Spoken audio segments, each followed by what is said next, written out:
Maybe well, okay, there we are.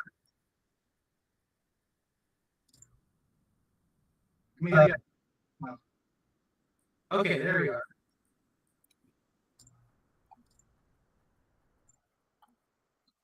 Or anyone in the chat? Sorry, can you hear us? Okay,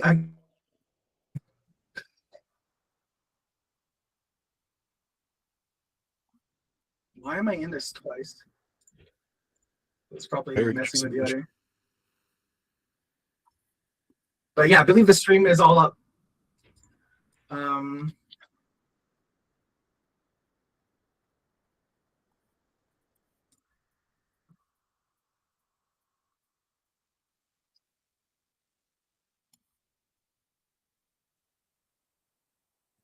Good to go. Good for the post.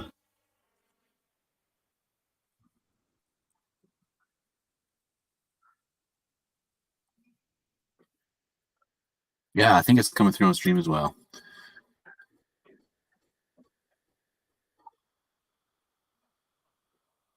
Yeah. Yeah, I think it's coming through on stream as well. Yeah, sounds like it is. All right. Beauty. So it looks like we're checking out, Priestess of 8th and Tim 10. We got Sotir and Shun on the table. Let's see here. Partway into this match already, we're sitting at 22 health each. And just hopping in here, I'm not sure who's moving first. I have not been following the match until just now. Actually, because they've got it.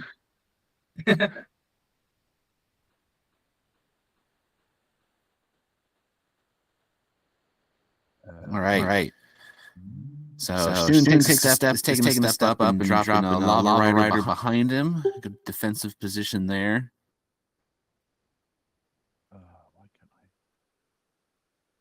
And trying to drain attack 2 on that emergent worm, I imagine. No, that was on the cub. And then we're gonna trap something up here with a snare. I would venture to guess that's on the desk companion. Yep. Oh, exactly. Yeah. Yep. That's where that one landed.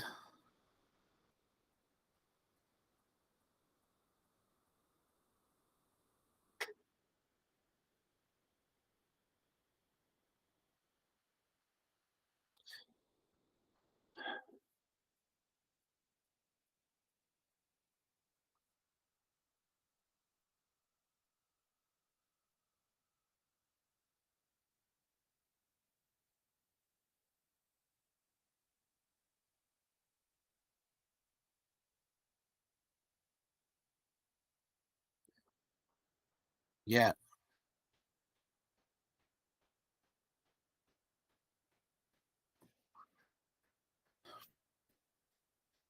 Yeah, I think we're probably better off here stepping up, at least dropping one bolt shot. To bring another desk companion in. Ooh. Yeah, Shun is going to have a difficult time dealing with these.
Yeah, and Shun isn't really going to be able to like get his drain attack on them because of that attack ability or attack attribute to the ability, and the Death Companions having aerial, it's not going to be able to like get a huge benefit.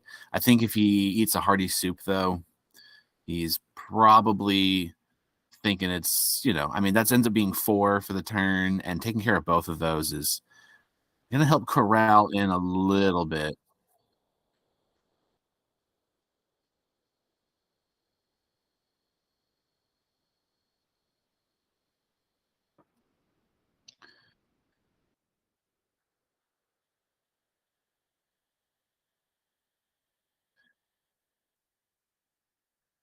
Yeah, you really don't see puppet control too often at all. That's, usually it's something you bring in against a desk companion maybe, or bring in against like angels or something like that. That's some pretty sweet tech, honestly. Like just taking a turn or taking a little bit of health to get that extra turn advantage, even if it's like, I don't know, a 3 chi creature. Like, I mean, it's not as big of a payoff, right, as like an 8 chi, but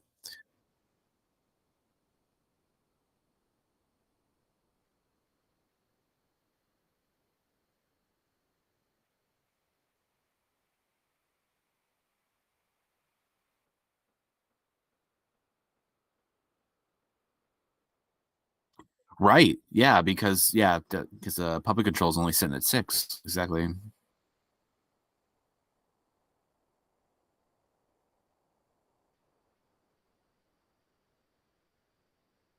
Right. Yeah, I'm not sure if Satir is running any summons higher than a 7. I would imagine it's Death's Companions mostly. Like, I guess maybe you might throw a Longma in there. Love the value on that, but with bolt shots as well, I think it's probably topping out. We're probably topping out at 7 for the most part. And then Shun, I mean, Shun's running Breath of Jalara, which tells me he's got to have some summons that are worth healing up, because that's a lot for just 2 health, right?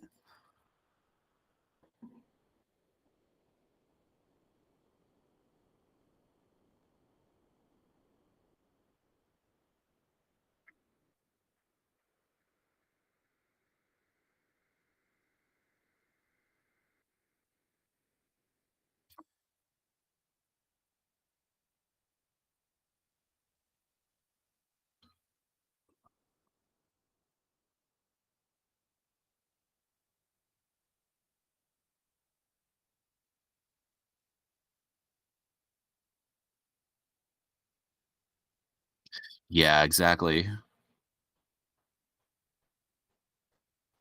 I personally run Breath in my Erica deck, just because like, we're swarming for sure, and like I can set that up pretty easily. But Shun wants to get so close. Like, I think Breath is probably good turn 1, round 1, round 2 maybe.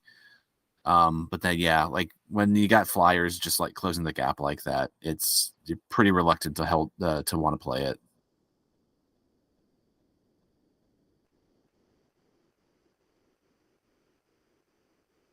Hmm.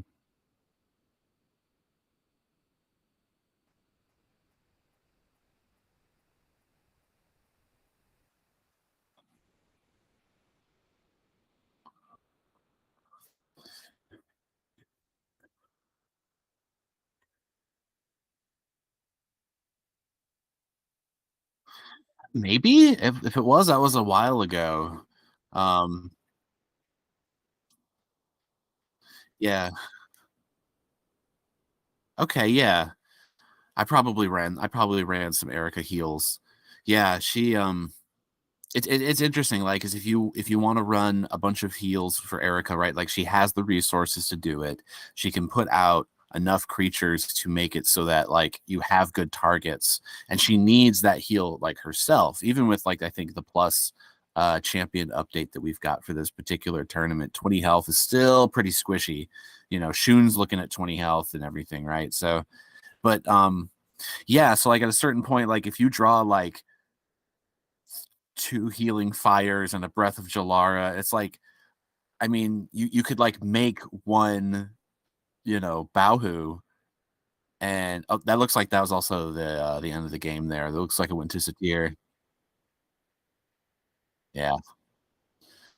But yeah, like, Erica, like if you don't have enough draw, if you don't have enough summons to actually put on the board, you have to spend turns setting up when that's what healing is supposed to do. You're supposed to set up with the heal, and if you have to actually like exert to put something on the board, you've got dead draws.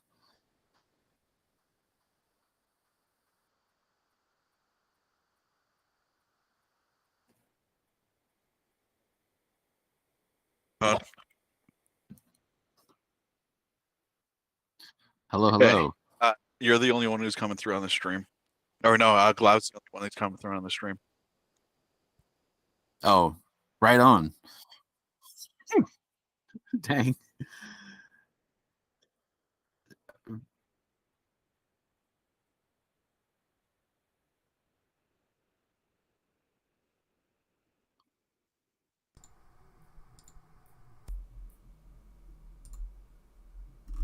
Test 1 2. Test 1 2.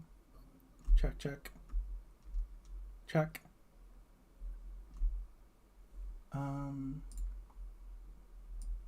Test 1 2. I think I hear you now. Yeah. Check. Yeah. Okay. That must have been an interesting conversation for our viewers.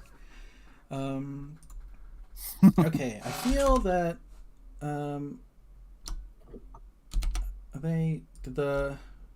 gonna double check that everything's all right.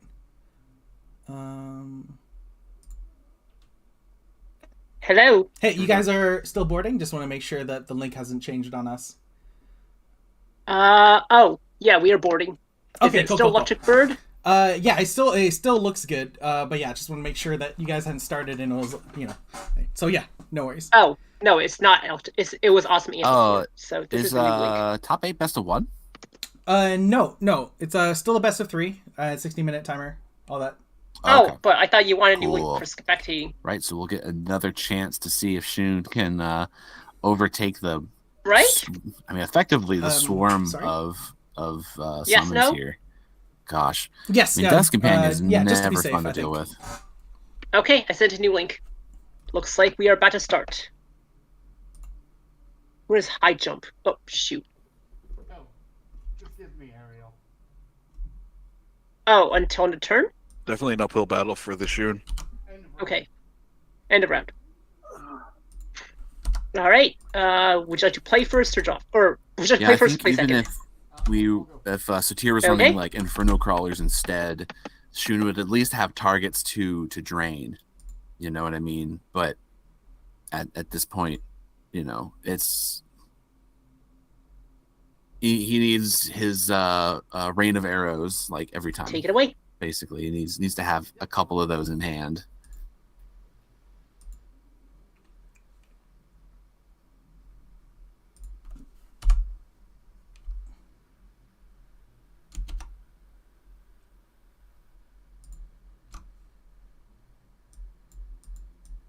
Okay, we got starting hands.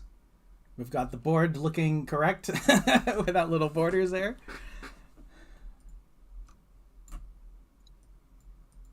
And it looks like we've got the answer. Starting hands. Can I just have a roll call, make sure the audio is coming through for everyone? Borders there. So I'm coming through on the Twitch stream. And it looks like we've got the answer. Starting hands. Can I just have a roll call, make sure the audio is coming through for everyone? So I'm coming through on the Twitch stream. Glau and Sid. Can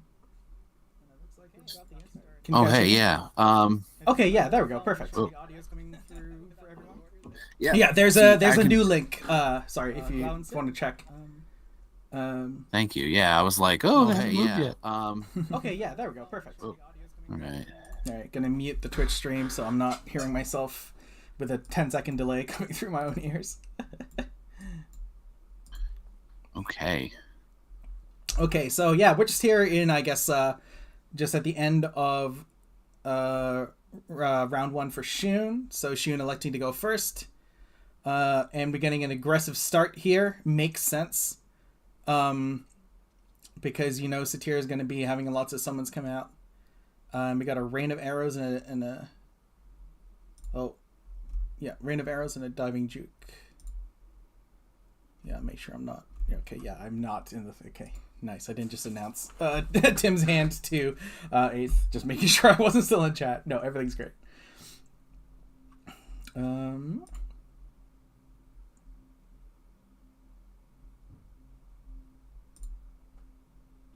Usually aggressive play against somebody who is in chaos, where you could have that malefic impalement coming your way.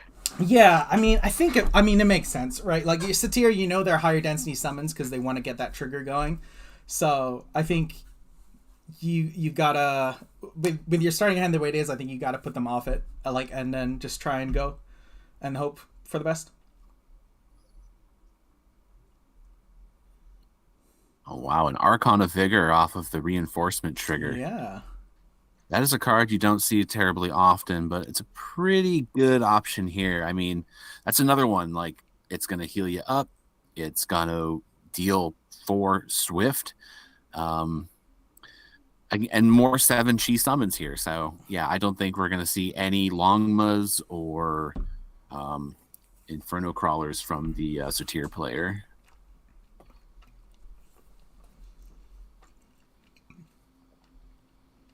There's quite a hand there. 2 protective barriers. I know. Talk about getting your cards in the right locations, right? Like where you want them.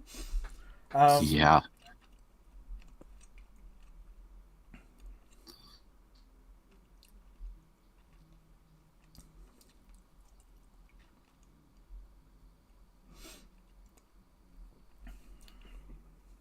Yeah, it seems like Tim's going to have to be very judicious about how he deploys his summons. How he moves across the board. Yeah. So he is going first. The Inferno Crawler, unfortunately, is kind of getting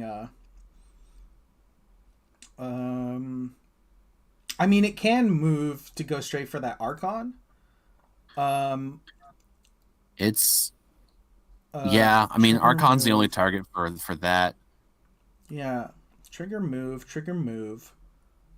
And then yeah. So does seem that it's going to be.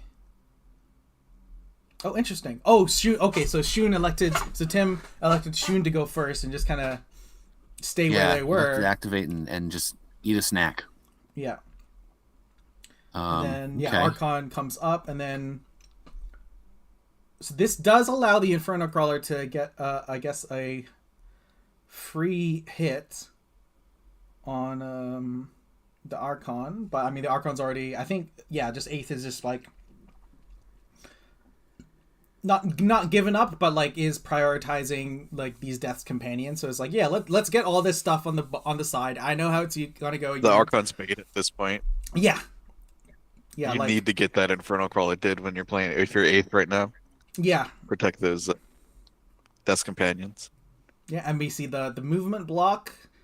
So potentially, I guess the other Death Companion is going to, by the end of this round, end up in front of Satir, where that protective barrier can kind of just make it completely protected. Yep. And that's good positioning on 8th to not try and go up next to the Death Companion, keeping it out of reach of that Lava Rider. I think Lava Rider is going to be able to take care of the Death Companion in the center of the board, though, and I wonder if that was completely intentional. It's here, take this one and don't bother me, or if there's something else. Maximizing on protective barrier, maybe. Oh, okay. Okay, yeah, finishing it off. Bring that reflexive 3 damage in to take out the Inferno Crawler. Yeah, I was going to say that Emergent Worm in Satir means you do want to be in the mix of things. So, with 2 protective barriers in hand, this does feel like Satir's game to lose right now.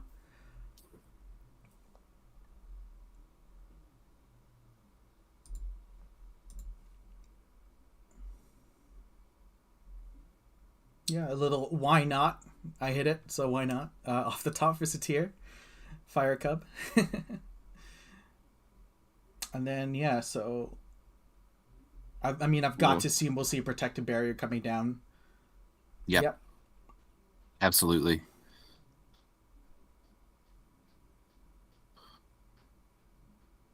Yeah, we are not so far down this road that we can't afford to throw one of those out, maintain that board state. Yeah, because I mean, we all know, right? Like that aerial makes it that the opponent only has specific ways to interact with the Death's Companion. So, protective barrier, just like we saw in the World Championship, and protective barrier in Angel of Retribution, protective barrier and Death's Companion is just like a good pairing, because it's like, okay, you finally found a way to actually deal damage and try and take it out. Well, I mean, you're gonna have to do it again.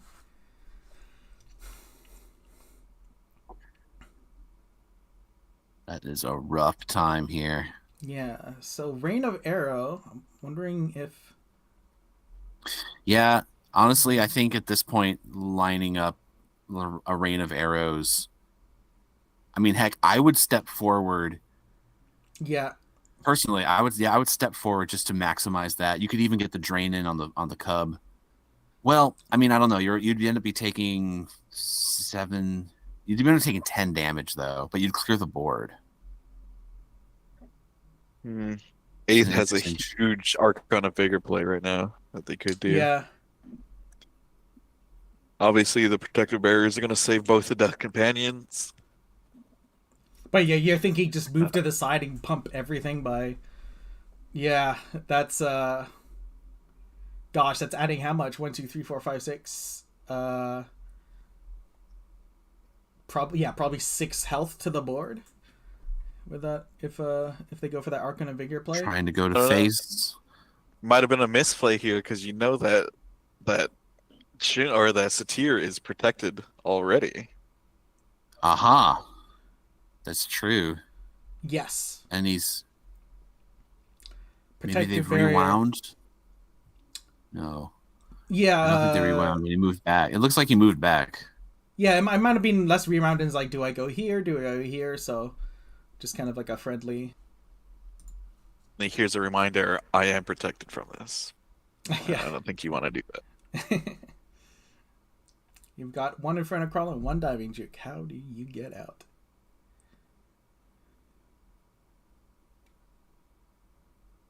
Yeah, protective barrier lasting till end of turn is... This means it's like, okay, well... Okay, next turn I'll try and do something. Except Satyr has got another reinforcement trigger, and oh dear.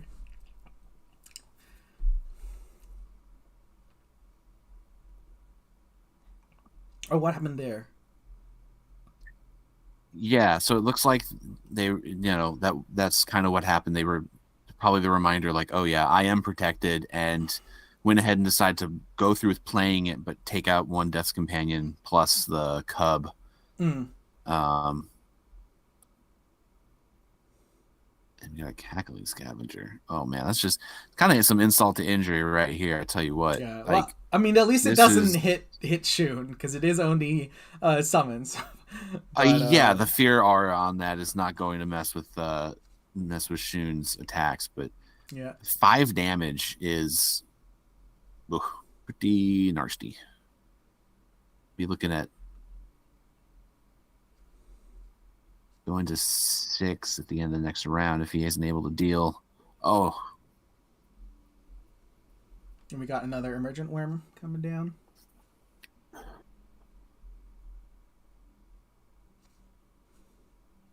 Not sure what you do at this point if you're Shun.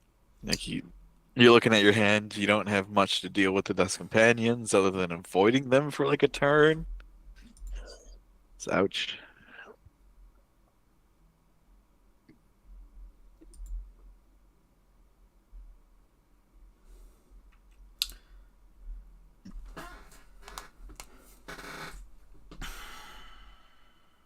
Yeah, and I feel like the only way through for Shun is to like separate spatial wise from Satyr, and that's, I mean, Inferno Crawlers are going to maybe help close that a little bit, but I think as the Satyr player, you probably could ignore those, back off a little bit, let let your summons kind of clean up.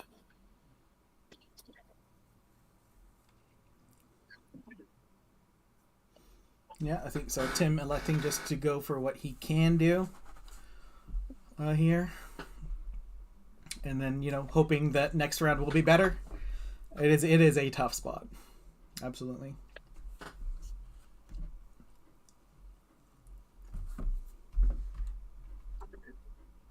Oh, pardon me. I'll be right back.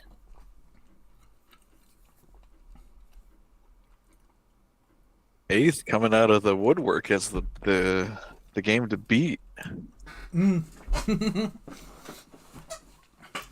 The brutal deck that they put together here. Yeah, like I would not have the confidence to try and play Protective Barrier in the in Satyr, like, because trying to maximize all the summons. But I mean, maybe Eighth is asking the question. Actually, like, how often do you even need to hit? Like, if I'm gaining chi back to get to play a 7 chi Angel of Retribution, so I can improve all those other cards. Like, so then my Death's Companion can survive for much longer. So instead of flooding the board, I'm going to play these Otins. I'm going to play these Collective Barriers, and just trust my ratio. Slight misplay right there. That Cackling Scavenger is shutting off that Death's Companion. Yeah. We'll see if they've noticed. Okay. Okay. Maybe they haven't. Hey guys. Just jumping in to note that the Cackling Scavenger is actually shutting off the Death's Companion's attack there. Oh, you are correct. It is a symmetrical effect. So if you guys want to rewind that last little play, sure. The diving juke and all that. And in that case, I will do these in a slightly different order. I'll put the juke. I will do this first, and then I'll do that. And then, let me. So I would then. Yeah, hold on. Yeah, that's 4 cards. But pull the juke out, and then 1. So you're gonna unjuke then? Yeah. Okay. So this was where we were before. I didn't know the Scavenger was symmetrical. I mean, I should have realized from the wording of the card, but... Okay, so we are backed up, right? Yeah, it looks good, I think. Okay, I'm going to move the Angel. All right, we're back in it. All right, where did we go? Yeah, so I think they just adjusted the sequence, because it was all, I guess... in Eight's court there. Doing it in a different sequence. Yeah, I mean... So the Cackling Scavenger will go after the Death's Companion. Yeah, this does mean the diving juke gets to do a bit more. It was kind of dead when, we didn't realize the symmetry.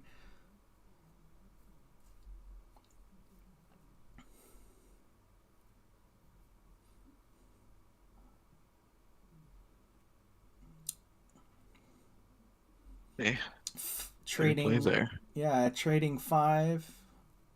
Yeah, electing to get to the side here. You've got an Inferno Crawler in hand.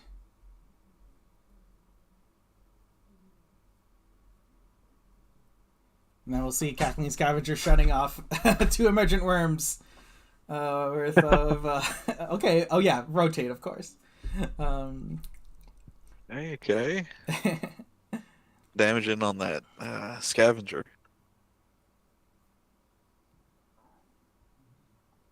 Yeah.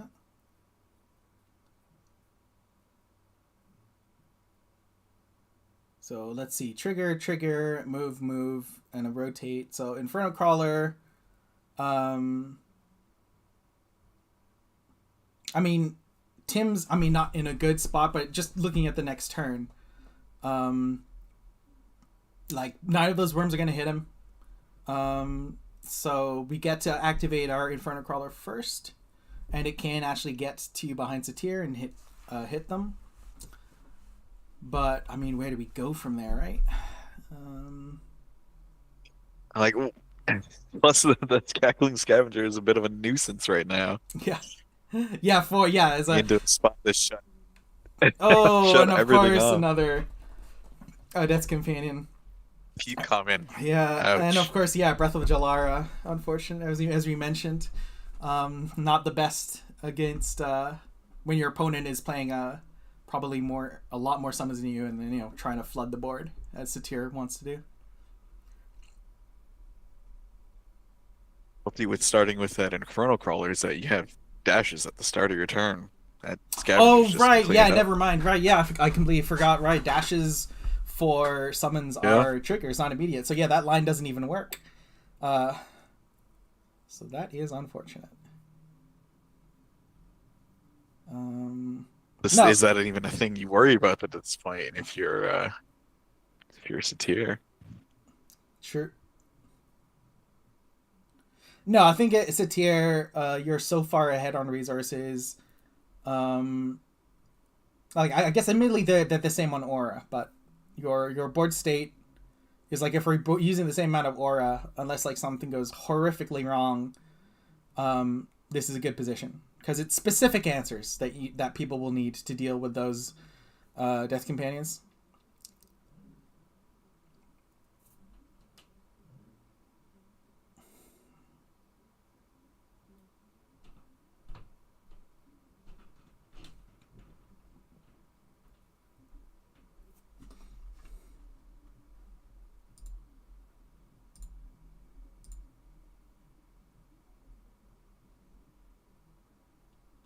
Oh, and looks like we've got our first result. So Okami taking it 2-0.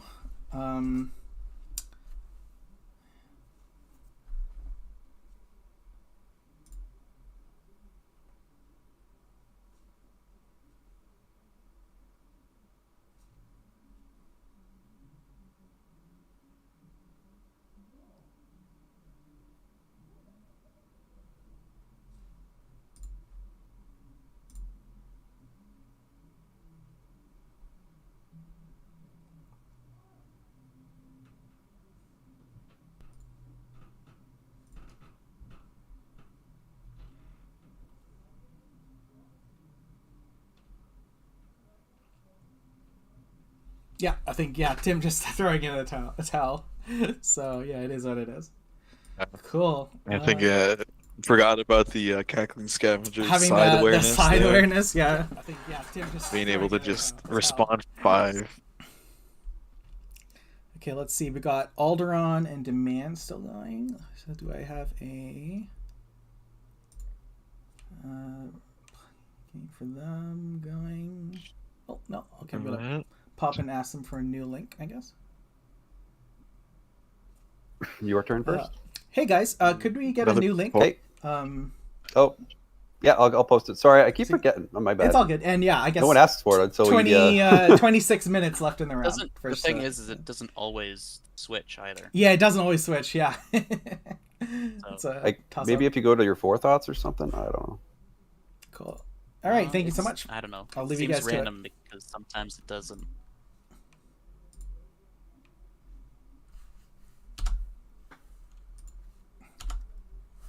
All right. Oh. Another report here from Fatal Error and Benji. Error taking it 2-0. What is going on here?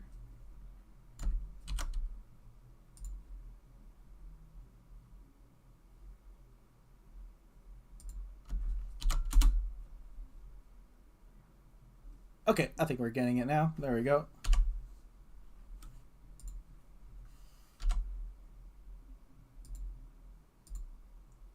Check in the stream.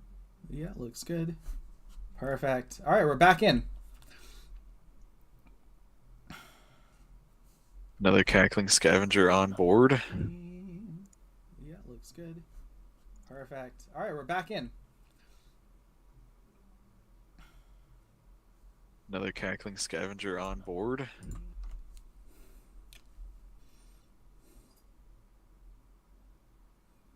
Yeah, fortunately pretty far away, but I mean 2 turns from now we need to get there.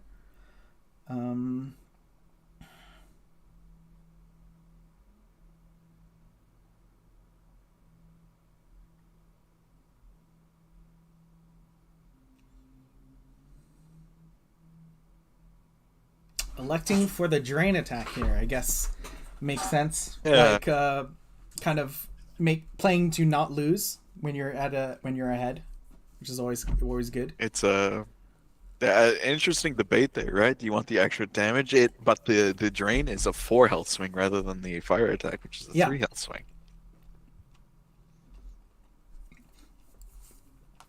Yeah, I think taking a quick look to the top right, where you see the aura remaining, answers a little bit of you're not expecting more threats to come out. You've got a threat on board, so hey, let's just make the game harder for the opponent. Put winning for them further and further away.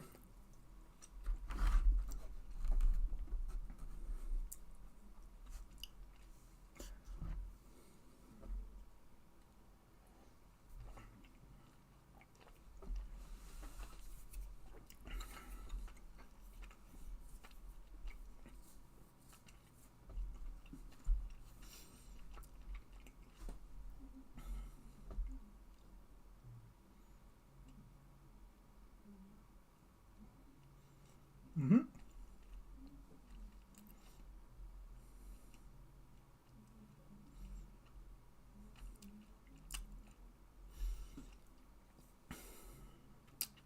Okay, so electing to deal 3 damage when the opponent is at 3 health. I feel like that's understandable. So I have to see if this if that's the end. Okay, well, protected by faith. You know what? By faith. Buys one more turn, right? Why not? I'm not sure who was leading and who was reacting here, so I don't know.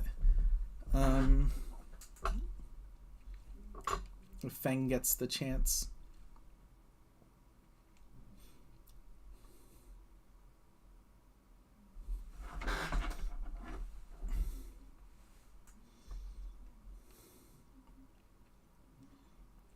So what do you want to top deck here, Sid?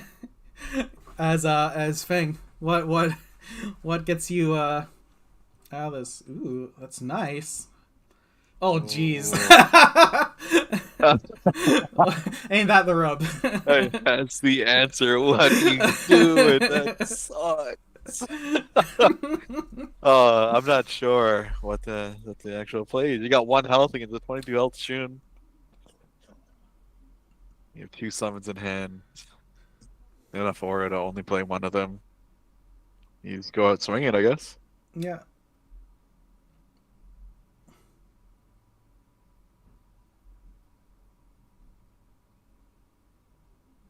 Exert. I guess, yeah, the old, I mean, you don't know I have nothing.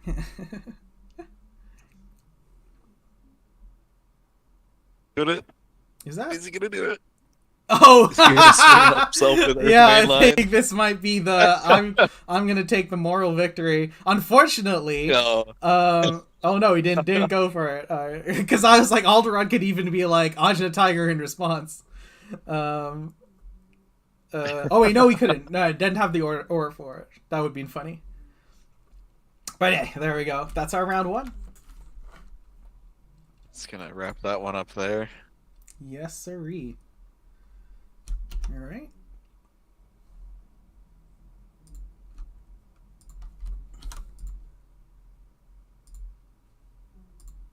And no pauses now. We're just going to go straight into round 2 as soon as we get the... Round 2. As soon as you get the results in. Yeah.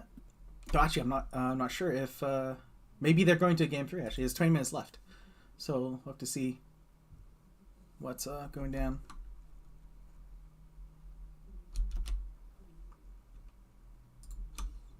Yeah, maybe I'll just pop by and... Oh, no, they're in the main chat, so I'm guessing that... Or are they? Yes, they are. Okay, so I guess that was that. Alright, so soon, yeah, I guess Keel is... Yan proudly doing God's work.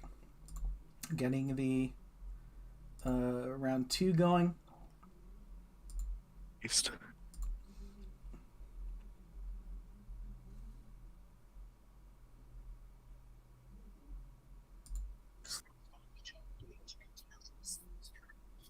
All right, I have returned. Welcome back. I think I caught the end of Long v. Shun. Looked a bit. I don't know. Pretty massive health difference there.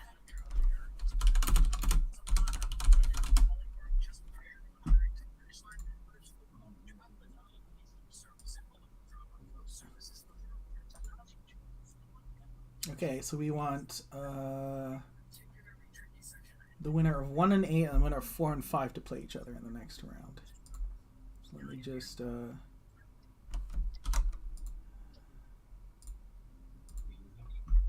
1 and 8 was 8th. Playing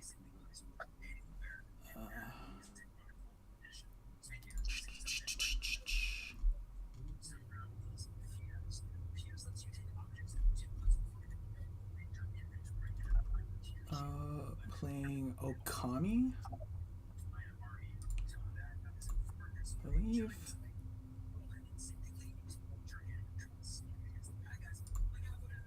Oh, so that should have been oh, okay, we didn't have the... Hold on. I think we didn't have the drop player being applied. Okay, so just be like 5 minutes or so to our watchers for all the viewers. For the viewers, yeah.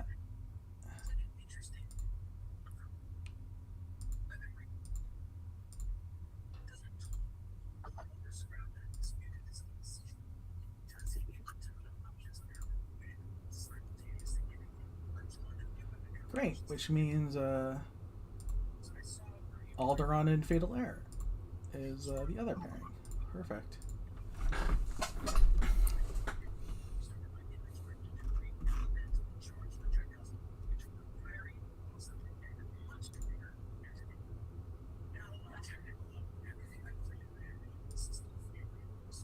Oh snap!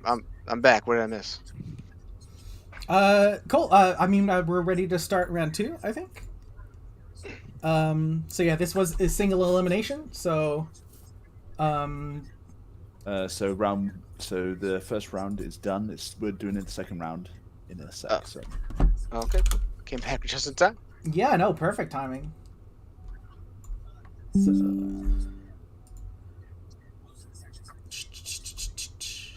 just posting the pairings for round 2.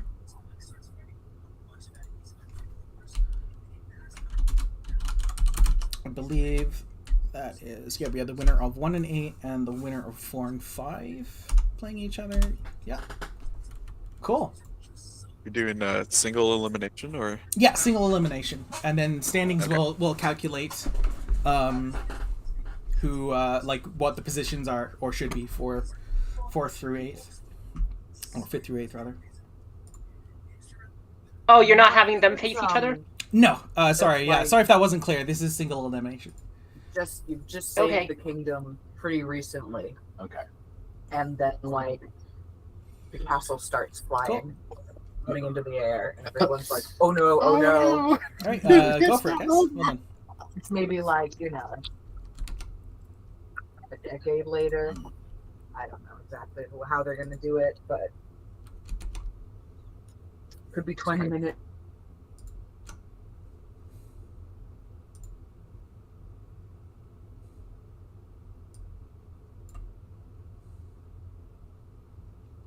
Okay, test 1 2 1 2. Hey, Shahan. Yeah, is the stream still going? I think my Discord just crashed, so I'm trying to figure out what exactly that means. Your stream looks like it is still live. Okay. So hopefully, we okay. are still on the All right. Feng Shun game. Yeah. Yeah, we are still live. Nice. Alderaan got their thing.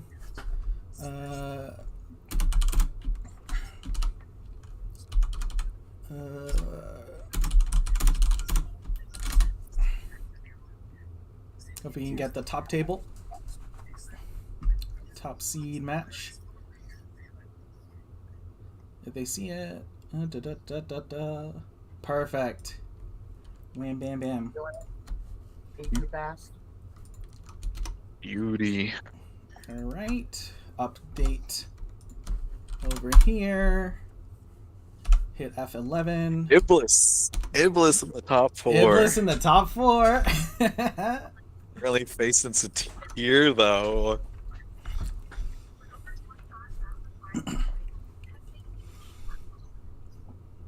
Yeah, I mean, like, if you're Iblis, oh no, summons.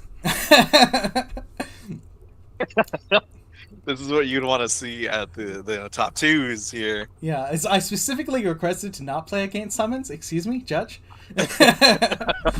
But we do have the turn 1 base damage. Don't play summon, please. We do have turn 1 draw break and turn 1 beckon break. We've got a rope tornado and 2 protected by faiths, which might be a little bit trickier to.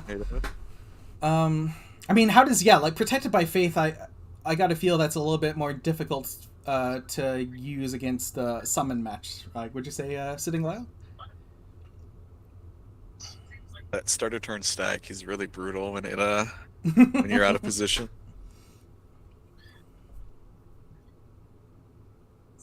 Yeah, I think the big advantage to Iblis's timeline here, if it's a similar one, is to have all those count triggers go off in order to get it protected by faith.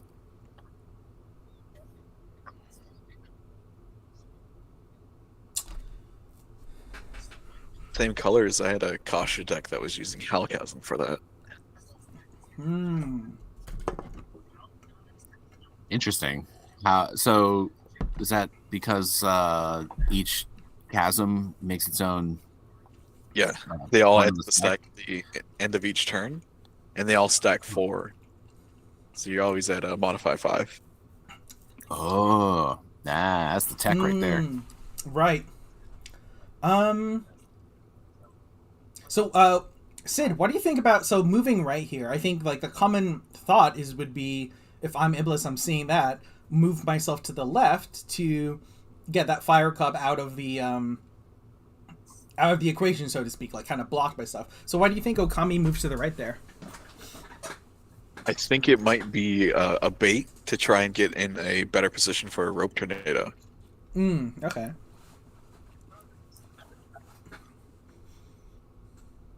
I think both plays have their own valid points, right?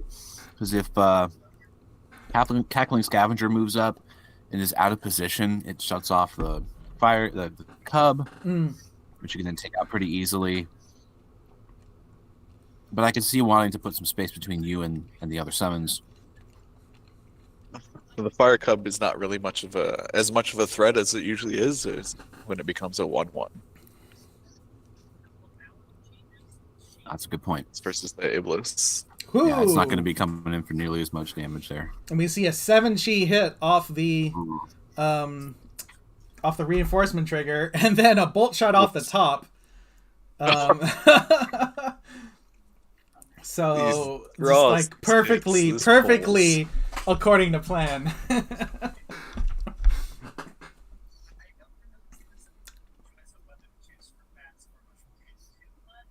The bait in the reverse direction. Sure, you're going to clean up the fire cub, but now you're looking down the barrel of 2 Cackling Scavengers. Yeah, and moving up, like no fear from Okami, no fear at all. Right? Moving up into the range of both of them. It's like, yeah, your move. I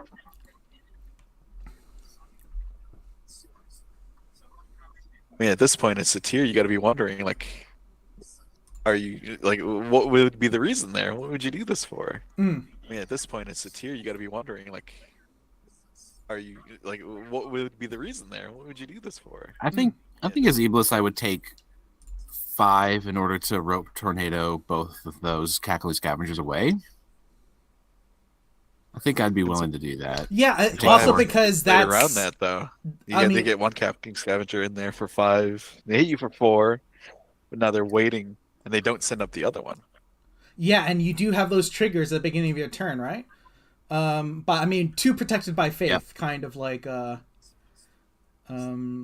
Yo, so going for the rope tornado here. So Iblis has the 5 damage, right? So we are gonna hit our triggers next turn.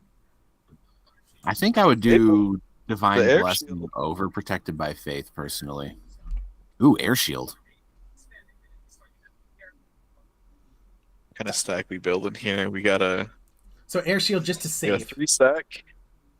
Yeah. Yeah.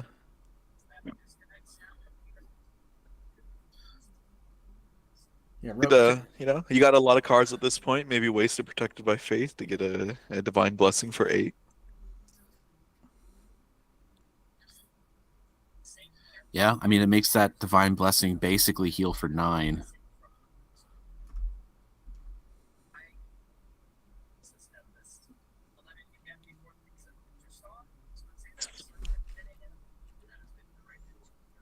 That's when you ask, you're gonna heal the Cackling Scavenger, right?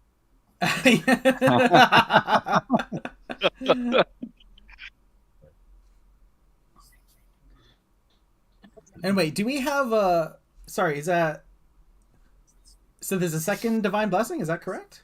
So we're Divine Blessing, Divine Blessing. That was a Divine Blessing 8 at modify 5. Okay, okay, so Okami, I mean, I've got to imagine this is going empty-handed for this. Or keeping maybe the Divine Blessing to pitch. But, I mean, like, that's a lot of health to gain. Oh, no, yeah, okay, so maybe the Divine Blessing is being kept as something pitchable. Interesting. For the drawbreak that's going to trigger next turn. Sure, you save the Cackling Scavenger, but now you got that toss. You just put that sucker behind you, and he's still gonna miss his attack. Yeah.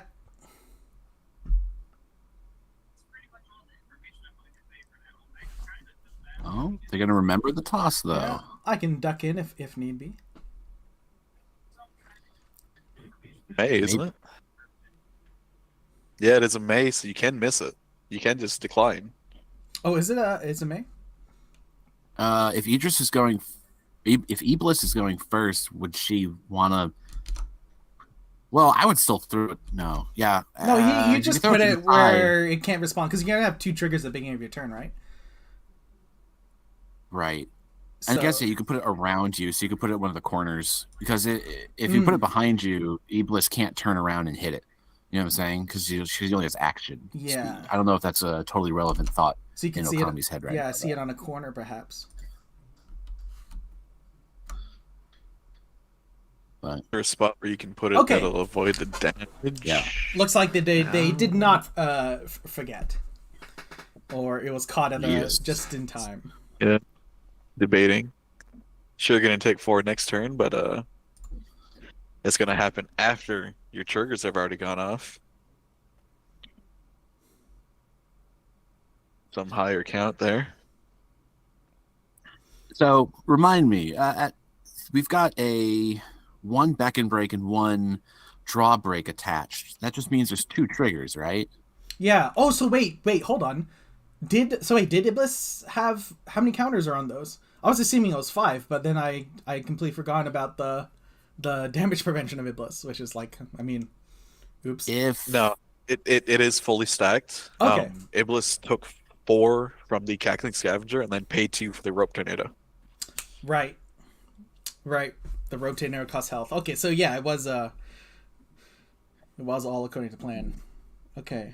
And yeah, so Okami just I guess good diligence here. Not going for that second Divine Blessing. Wanted to make sure to get maximum value off that drawbreak.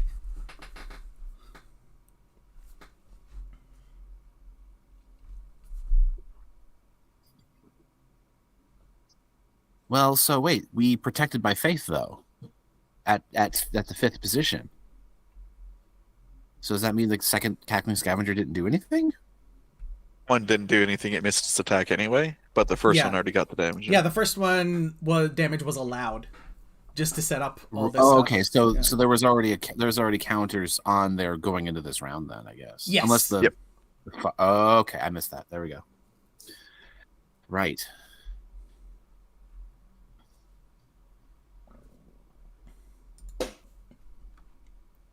But Okami needs to drop for turn. Yeah, I'm not sure. I guess. Judge question. Oh. Yep. Yep. What is the chi value of a creature that's created by an ability? It's the chi value of... Yeah, like they are all creatures created by abilities are real cards. So when it makes a token copy of whatever it is that Rhino, card. it's going to be the same as the Rhinovirus card in terms of chi? Exactly. Like you're literally like if you were going to LGS, you'd grab a physical one and put it on the board. Okay, thank you. No worries.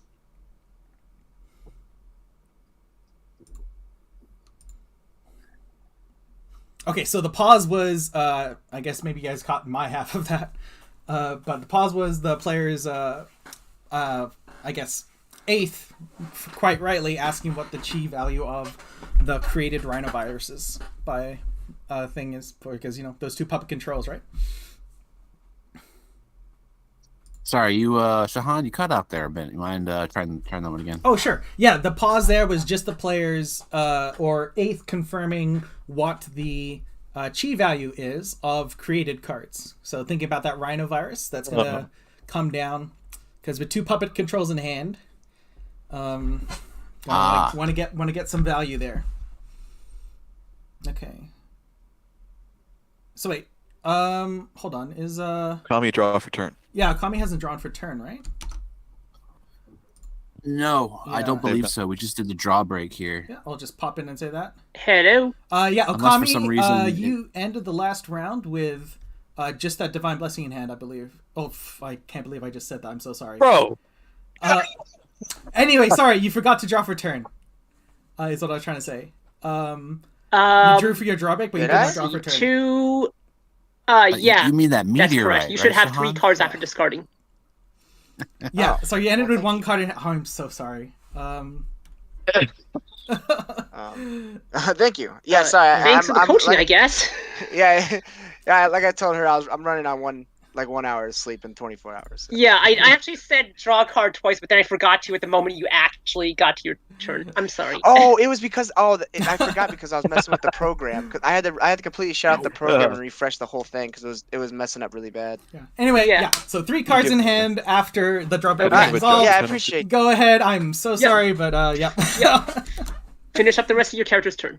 Yeah. That was 1 word, 2 words I needed to not say, and I said them. I just needed you ended the turn with 1 card in hand. Oh my gosh, out of practice.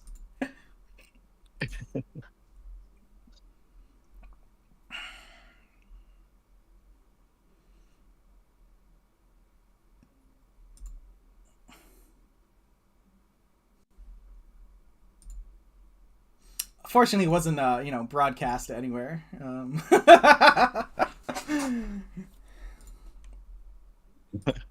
There's no record of this. Yeah, memorialized forever. I can use it. Hey, here's how not to be a judge. Double bolt shot. I worked down that huge health gain earlier.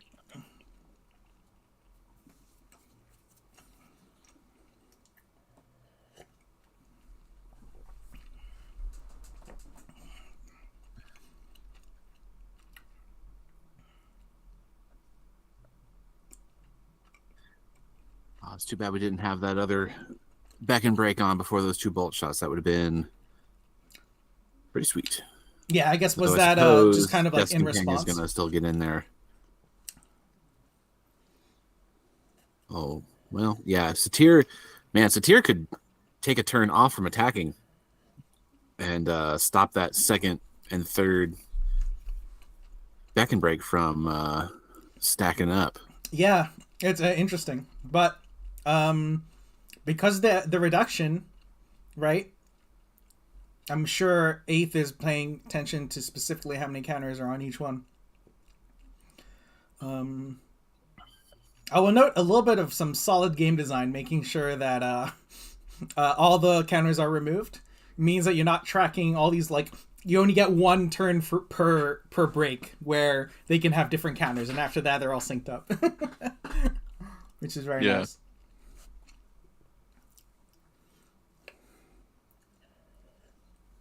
I have been in I've played the World Championship Eagles deck just for fun, and I have been in a situation where I had two basically chunks, two different sets of breaks that were out of sync with each other, and it is a little annoying, but like it's not terrible to track, honestly. Oh boy! As long as you have eyes. No, I just kind of realized, right? Who's going first? Is it Iblis? Because if all of those have 5 counters on them, it's 3 back and breaks and 1 drop break, correct? Yeah, it's gonna be. So well, if she takes this damage, it's gonna be Divine Blessing time. Yeah, so for the next turn, that's 2 Divine Blessings that Okami gets to play.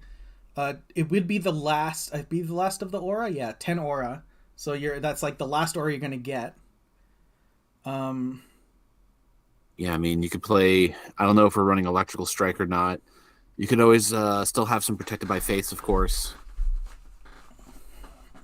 But it'd be the last one of those you could play. It'd be the last.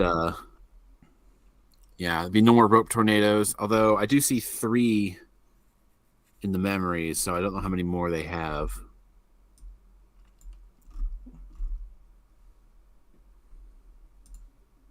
Oh, was it only 2? So surely if a Beckon breaks. Well, it should be the drawbreak as well. Yeah. Okay, they're just building it up. Cool.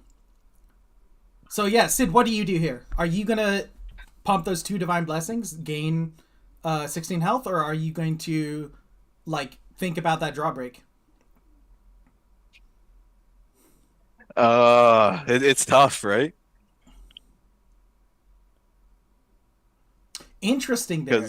Okay, sorry. If you get surrounded by the Death Companions, there's nothing you can do. There's nothing you can do. Yeah, all it takes is 1 more Death Companion, and then you're going to be just getting poked down with 4s each time. And actually, like, in this positioning, right? Like, yeah, like every sure, time, you're gonna like, have a lot put of them health, on cure. but Now I'm gonna hit you twice, like hit you for 8. Oh, and the Emergent Worm. There it is. Okay. Divine Blessing in response, please. Well, it'd be in position. I guess you have to, but it's like that's position. Wait, hold up. How did Emergent Worm get the chance to go there? I guess that means that Iblis passed priority to let the drawbreak resolve.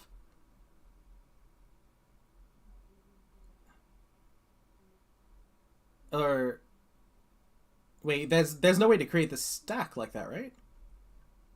Because if the Emergent Worm entered, it would fill the stack position 5 with the range fire attack, right? Yeah, so I mean, you swift back in the Emergence Worm, and then it once it hits the arena, it immediately puts a trigger on the stack. Yeah, without any chance for players to respond.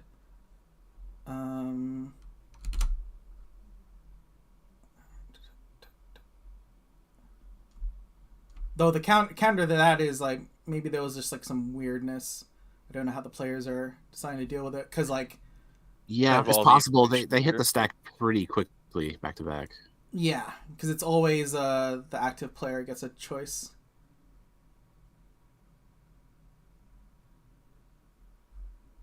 So I always have to pocket stasis. So that doesn't unfortunately useless in this position though, Yeah. without the aura. Yeah. But I And mean, what happens when opponent doesn't know that? All the opponent knows is that I have a relevant card. that you don't have the aura? Yeah. Also, what happens when Satyr just pop controls your rhinoviruses?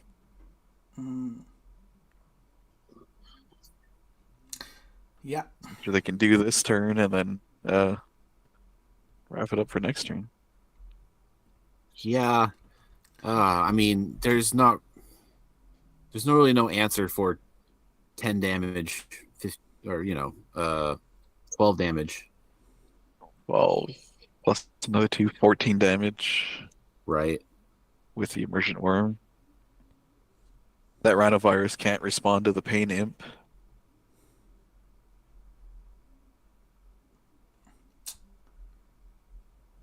Even worry about the rhinoviruses at this point. Yeah. No, Satir just too fast with all those hits that 8th got. If another thing comes down, it's like this is a tough match.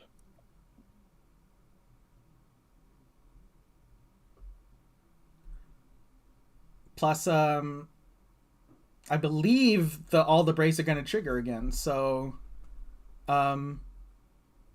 just we're going to go to the like if we make it to the next round, like that's just you're kind of dead, right?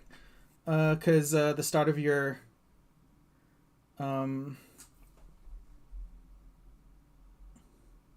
clearing out, I'm going to guess the emergent worm here. The rhinovirus gets to clear out the pain imp, but you don't get a chance to move because those are in fact triggers.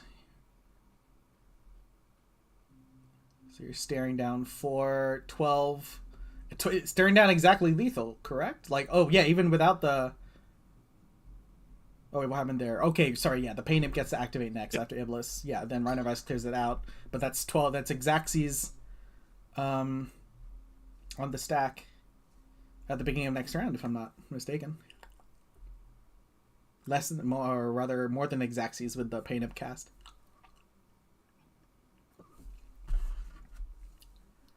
Especially if something else comes out. This is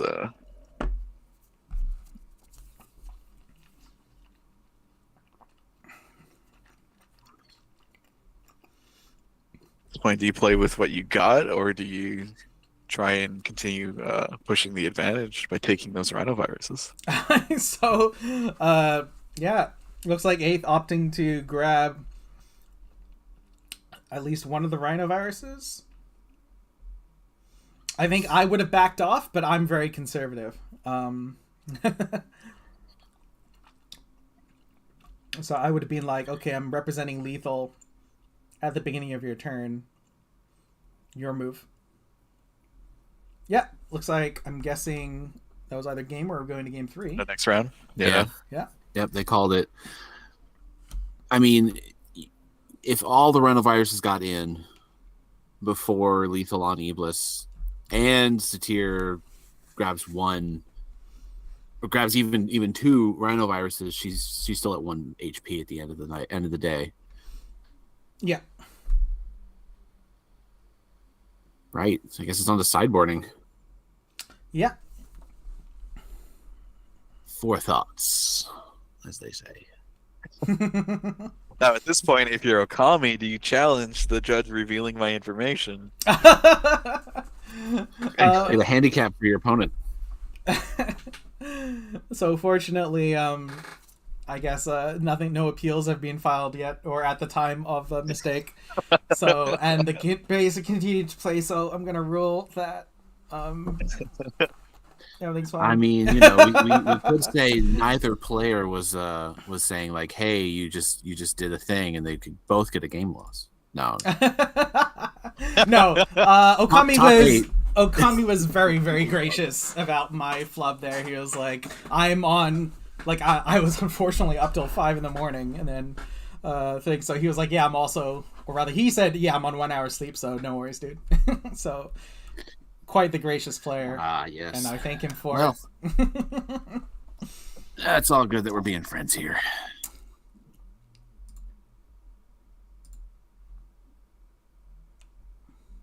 Yeah, this is probably one of the toughest matches for Iblis. So getting into the position that they were in is definitely a triumph. Like, I wouldn't go home mad if I lost at this point. Looks like Yan has issued me a warning. So there we go. I've been issued a warning for revealing information in Twitch chat.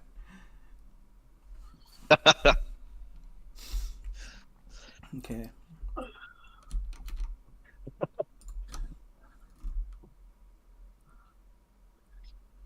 I think we got to take this one right to the top.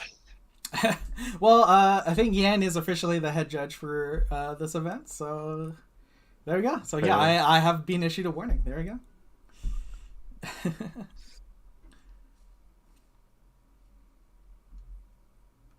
Yeah, looks like Keel's in there. I'll just jump in and see if there's anything I need to know. Yes, that's right. They want a new link, don't they? If it didn't change, otherwise, whatever. All right, new link is posted. Awesome, thank you so much. But what do you sideboard at this point? How do you handle this as the as Iblis? Options. What are you doing? Are you trying to bring in like the bolt shots, or are you sticking with your modify stack plan?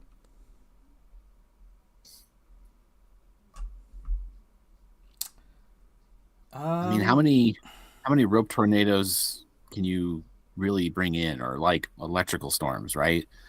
You know, you need to be able to play 5 breaks in order to really like get your engine going. Yeah. And that's half of your aura right there. Then it's like one really well timed electrical storm, and and you got it. But so Okami unfortunately just one draw break and one beck and break in that starting hand, and then 4 3-Gs.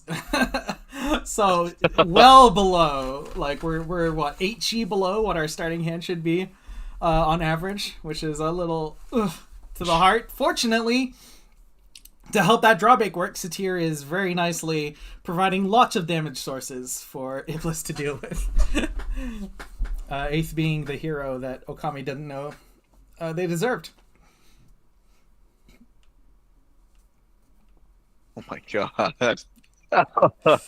Ouch. That is like a god level hand draw. Yes, that is. Sometimes RNG just decides, you know what? No. And it's unfortunate. Oh my god. Yeah, that's rough, buddy. Another draw of the Protected by Faith. Oh no! Oh, I thought that's what you were reacting to. Yeah, no, that's where I was. I was like, oh no, another one. But I mean, you could play all of them, right, and then get the modify stack.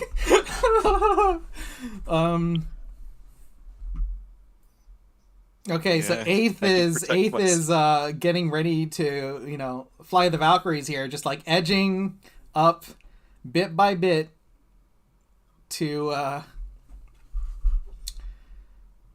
okay. Now things are a little bit different. It was a little bit different, but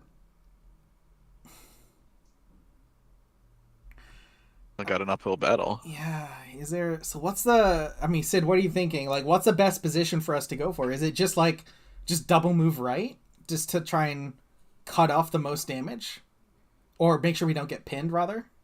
Okay, moving forward. That would definitely be the important thing. With the amount of options that you currently have in your Iblis hand, you just got to make sure not to get surrounded. Yeah, is this like a rope tornado buff? No, if you have rope tornado, you just do you dive into that pocket and then use it? Yeah. Well, at least we're gonna get to pitch one Protected by Faith. I'm assuming.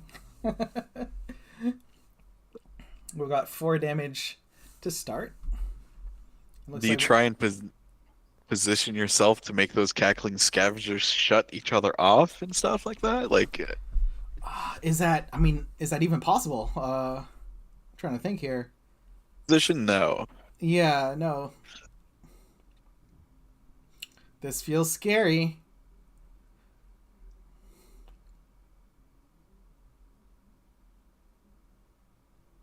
Interesting.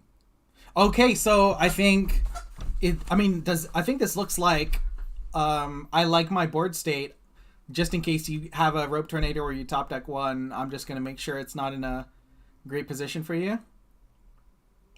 It'll be interesting. As bad. So, possibly make it. Yeah, I'm gonna be interested if Okami, if you like. Yeah, so you stack your draw break and your beck and break. Do you just let one of those resolve as 8th before you consider putting more damage on the stack? just to make it harder for the Protected by Faith Divine Blessing plan. Yeah. Yeah. Keep your okay, your but it looks counts like alive. everything's resolving. So we got another Protected by Faith and a Beck and Break. But a draw break though. Let's help you filter those out. Yeah. Another Beck and Break. Ooh.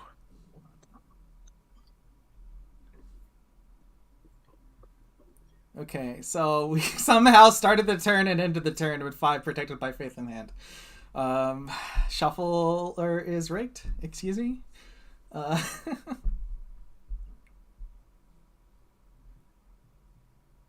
Okay, so we're gonna see draw break. Will 8th pull the trigger? No. Okay, so that resolves. Yeah. No. Beck and break. Sorry. And then another draw break. Bluff might have been like decently successful there. Yeah.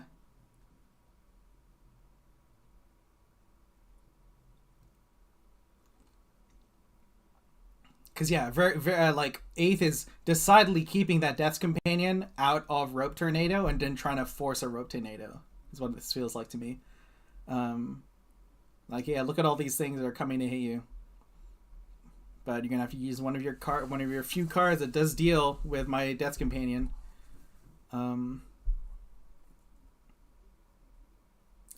these guys instead. Okay. So that is Ranging in such a way to be able to hit that rhinovirus there. Yeah, I see where you're at. Yeah, good call. And then yeah, just the sequencing here from 8th, just playing around their own Cackling Scavengers. Yeah. It was like, and then this one, and then this Cackling Scavenger is gonna rotate like that. Sure. Making a maze over here. Yeah. Because I was wondering if the Cackling Scavenger might move behind to just keep that Death's Companion at the back still. But maybe this means 8th has decided, like, if you had Rope Tornado, you would have used it by now. I don't believe you. So maybe we're going to see the Death Companion dive in. I would push my advantage at this point. I know what I got in hand. Oh, I guess maybe that... yeah, we're going to end of round, so I guess maybe that Death's Companion already moved. I'm not sure. Or, like, they just shortcutted. Like, Death Companion is just going to stay there, not even rotate. And then, go to thing. And we hit a Fire Cub. Oh. Alright, so... we are looking at 2 damage sources. We finally got that Rope Tornado. We have 4... breaks on us, I believe. Or is it 5? I guess we're about to find out. So let's see. There's a draw break, there's a Beck and Break, another Beck and Break, another draw break.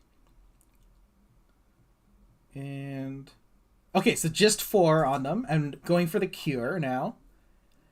I'm assuming 8th will try and respond with a fire attack, to make those breaks worse. And then, I don't know. The as Rope long Tornado. As that 5th slot's locked up by that Divine Blessing. Yeah. You're going to be taking some damage. I mean, we do know it's only, he says, 8 damage. Okay, so letting that resolve? Is that... Yeah, okay. So yeah, just gonna Another let response it... there. Yeah. And now we're gonna go for the Rope Tornado. This we're putting a lot of faith in that in this drawbreak. That this drawbreak trigger is gonna have to do some heavy lifting. We have 2 though. We have 2. For our combi, so hopefully we can get rid of 2 Protected by Faith. Air shield play to saves the Cackling Scavenger. Saves the Cackling Scavenger, yeah. Though it's still gonna get yeeted, but I mean it's already done its damage. That's another 2 health. Ow.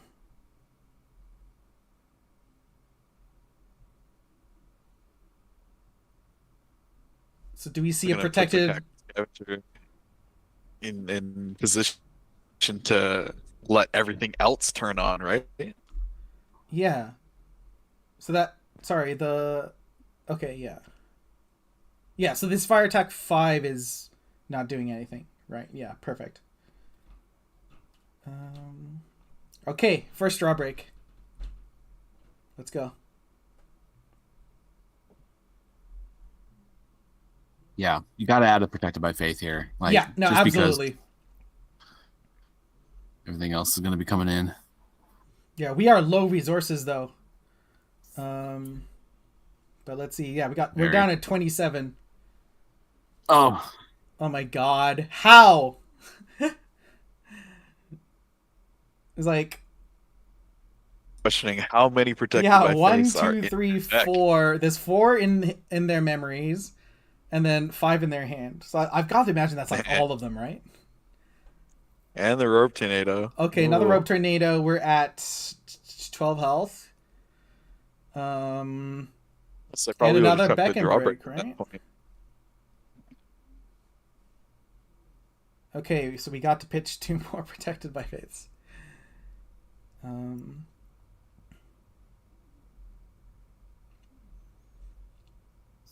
Okay, so let's see. I've got to imagine 8th is thinking of just clearing out these rhinoviruses. So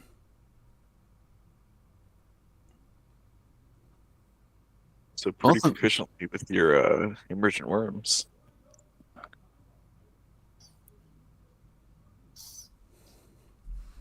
Yeah, I mean, do you move that Cackling Scavenger out in order to reactivate the... Oh, would a Cackling Scavenger shut off the trigger? It does not. The emergent worm? It does not, because that is not a played ability. The Cackling Scavenger says summons in the awareness cannot play abilities. So that's a trigger. That's yeah. That trigger is not. It's a passive. Yeah, passive as opposed to a played one. Exactly. Interesting. Yeah. So I mean, yeah. Wow, 3 emergent worms though. Yeah, you could. Ugh.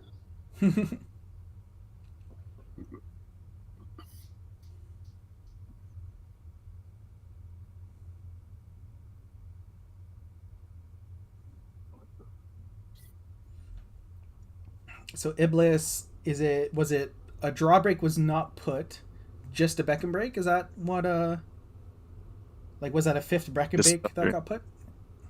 Another beck and break, yeah. Okay. Gonna be rough because that does mean that the 5th slot gets blocked off immediately, unless one of them doesn't get to 5 counters. But I mean, we just went from what 12 to 8.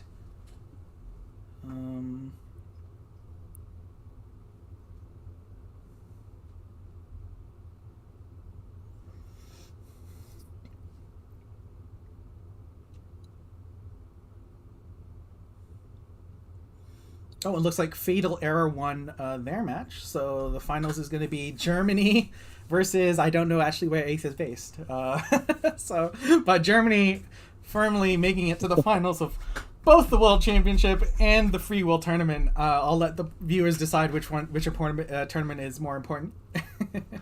Oh, yeah, I think it's 100% FreeWill, right? Yeah, I gotta agree. Yeah, FreeWill. You know, I mean, yeah. Yeah. So does this mean Germany owns Will? Is that how that works? Like, and then someone tries to win Will back next year? Is that how this works? if Germany takes the finals, pretty sure. Ooh, that was an interesting top deck. So since we are going to 5, so that's another 6 life for 14 aura.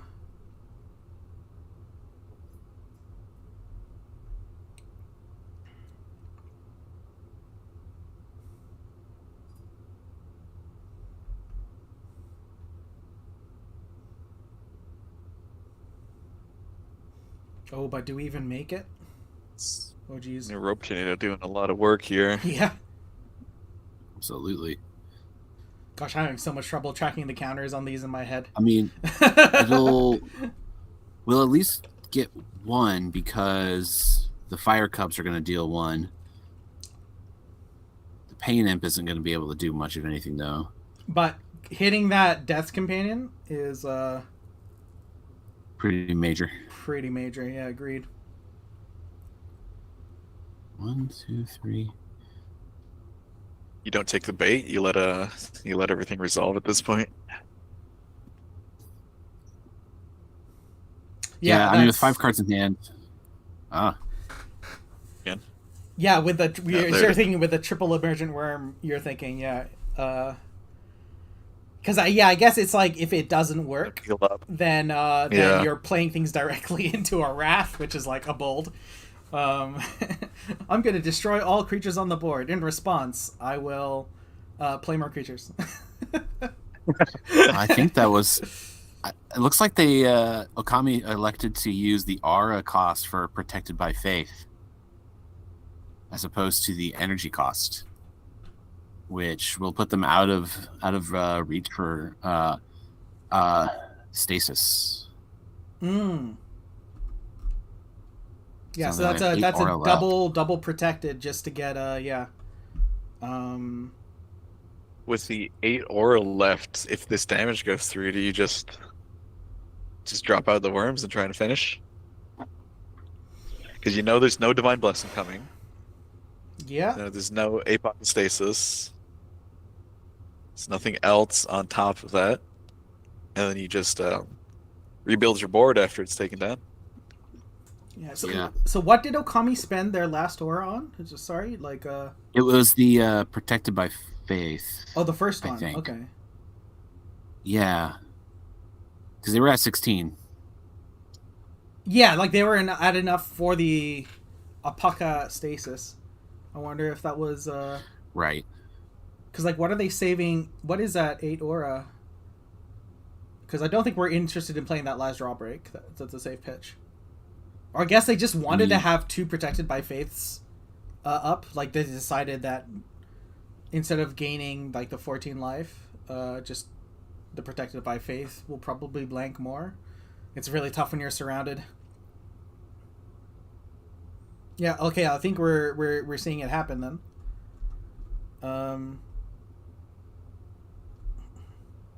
It's going to be down to 1. Yeah. Last, and then there's the last one. Sucks when they have it. Why do you always have to have it? Yeah. Opponent. Judge, my opponent always has it. Can I get a... I mean, that's a real call right there. In paper. In paper, yes, absolutely. I mean, let's be frank. Like, what was that, 9, 10 Protected by Fates that Okami had to burn through? Like, they put a lot of work, like, and made it look a lot closer, I think, than it had any right to be. I agree.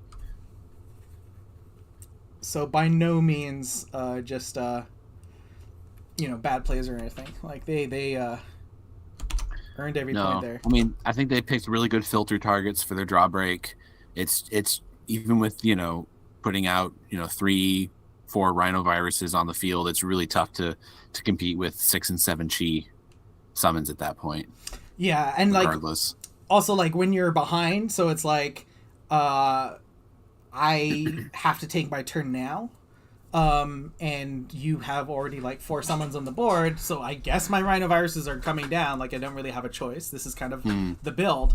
And then opponent just gets to just mosey on in and take them out before they even get to untap. Almost want those triggers at the end of turn. Might be a little too good though then. Who knows? They put in a lot of work there. Yeah, definitely a great game played by Okami. Yeah. But it was a huge uphill battle. Yeah. Absolutely. So yeah. And they almost reached the summit. They almost did, yeah. That rope tornado. I was wondering if there's a line where you can, try and... Because, something made 8th, right? Pull the final trigger.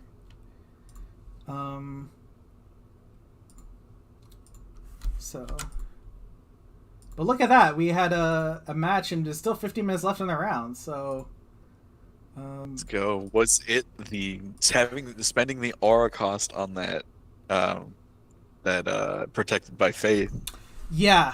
And losing out on the apocastasis right there. Because if you Yeah. had it there, that stack is gigantic. Yeah, like I think it's kind of absolutely. like I mean, do you expect 3 emergent worms? No, but like I don't know. It's like you got to decide what you're playing around and what you're not. And I think Okami just unfortunately took the line, like a different line. But it's like there's a rock and a hard place, very much. That 100% made sense, but you had like a 50-50 shot, and it just that path was a little bit shorter than you thought it was. Games played by everybody. We're about to head to the finals here. Yeah. So you got 8th and Fatal Error. So let's see.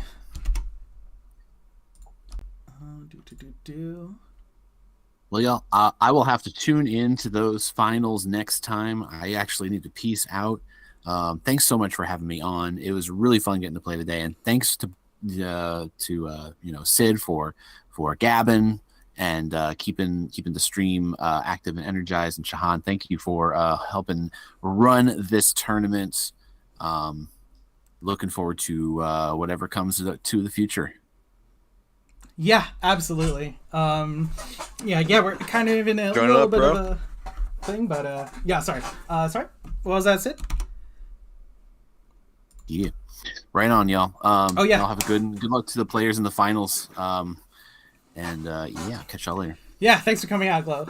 It was a pleasure.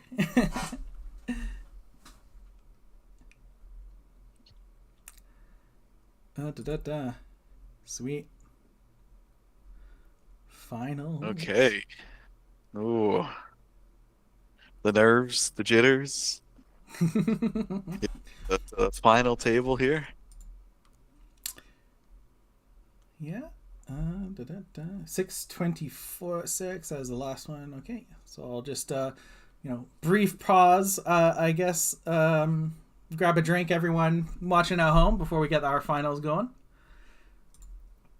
Quick breather. Rules if we decide to sit make back in your chair a little bit. I know you were in and I don't think it's unlikely. You're at the edge there. The things I heard from people who are involved in this, it's the opposite. So they say that it's likely that it might be continued. I think we're gonna try and get going as soon as possible. But let me just pop into the chat, and then I guess Sid, you can juggle, but silently or audibly. So for people, our new game.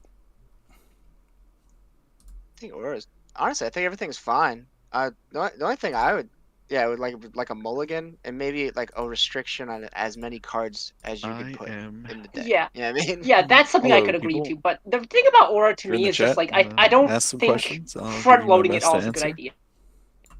See what's going on here. I think so. Sorry, I know that we're used to it because we play this way, but I think it puts too much of the emphasis on the early game. Yeah, and another one would be that area creatures cannot occupy spots. That would also be another one, but I would take. What was that? To the last round area here creatures cannot occupy fatal spots. error That from would also Germany. be a rule I would take. I'm not 100% sure. Just that you aren't able to block with an aerial creatures on the ground. It would be one thing, but what would make that Nubia Angel no-brainer at least a little bit more deck looking very similar to the Nubia deck that took this year's championship. It's a tier deck because I went and grabbed it last time. It's having a lot of value. It's funny though, because like when you think of aerial, like I think of an angel, it's like they could tactically drop in front of a target to block the target's way, right? Because they can stand on the ground. So to me, it does kind of make sense to have body block, but for something like a little bird, no. But yeah, a big target like an angel or a dragon blocking your path because it's on the ground, that makes sense to me. But I'm not just playing the devil's advocate here. That's all. Right. So the thing about I just think the game, just honestly, I think Invasion would have fixed a lot of probably the gripes we're probably thinking of right now. Because from the stuff I saw, like I think it pretty much would have fixed a lot of stuff. Yeah. So the only thing that I would say is I would like mulligan. Oh, of course. Everyone wants mulligan. Because like I literally started that round. I literally like my first hand I think was like 5 protected my face, and I'm like, oh okay. Yeah, what the hell do you do with that? I feel like so the reason why I think aura should change is just because as of right now we only have one real thing that checks people from going off on turn 1, and that's draw. If you only get draw 1 card per turn, there's only 1 time gate. Whereas in most other games there are 2 time gates, drawing and then playing your resources, whether it's lands or whatever. Because there's only 1 check, it means that there's in the future, it's going to be very hard to design things in the future if this game continues a lot of work around it without being accidentally overpowered in turn 1 or early game wins. Which is we have any big the last favorites? round done, and also this is all going out. Let me know who you're rooting for. Are you looking at a Fatal Error, or are you looking at Priestess of Faith? Yeah. Oh, is it? Oh, I know. Okay, so could Fatal Error and Priestess? I think. Can you please go to table 1? Feature Fatal as much. Feature quite a bit of Eighth. You've seen the deck. A lot of protection over here on Fatal's side in the board. I think the finals are about starting soon. Yeah, I think the players are heading we'll to get the that link table up right and running now. in just a second or two.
So how do we? I have never. Okay, so did you check the spectator mode on? Oh shit! So I did not. yeah, then then time just to let's concede. just let's concede exactly. Did you and spectator mode on? Oh shit! I did not. Yeah, then time just to let's concede. just let's. Oh, so okay. Exactly. And Are we back? Yeah, they're just I popped in. Oh, so okay. And they are just remaking it and getting the spectator mode going. So nice. Should be any moment. There we go. Link. Get. Let's go. Copy. Paste this wonderful URL so we can watch some very good players. Some very, very good players play some Genesis.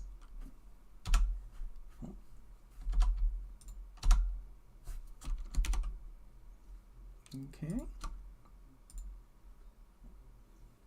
I think we're here. Okay. And away we go. I think we're here. Hey. So we have Satir moving forward and Cackling Scavenger. Been doing a lot of work today. So we have very strong card. Very, very strong card. Been doing a lot. Agreed. All right, so I mean, you took down Worlds once with a Kun deck. So Sid, what are you thinking with this hand you got? When I'm looking at this right here, yes, I'm looking at that Cackling Scavenger having 4 health, and looks like I got a bolt shot in hand. Yeah. I feel like that's where it would start with. Not too worried about the Death's Companion. That 5 damage isn't something to sneeze at, but it's also not too much of a negative when you get hit by it when you're sitting at 26 health. But I also do know that Fatal Error's deck is a lot different than one of my builds. Right. He's running quite a few Titans with a lot of protection there. I'm not sure how often he played against the Kun Burst or played with the Kun Burst. But I'd definitely like to see how he handles this. Okay, so single move, no Cobus. But of course we're going second, so quite reasonable. Wait, did Kun draw 2 cards by accident? Was it, or did he only have? No, I guess. No, that's he already had a Water Strike. He already had a Water Strike. Yeah. 7 cards on turn 2. Checks out.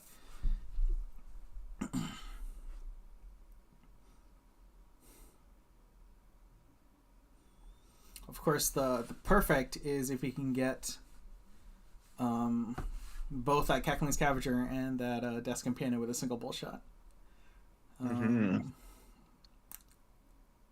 So I'm wondering, like, is there a tsunami in the board?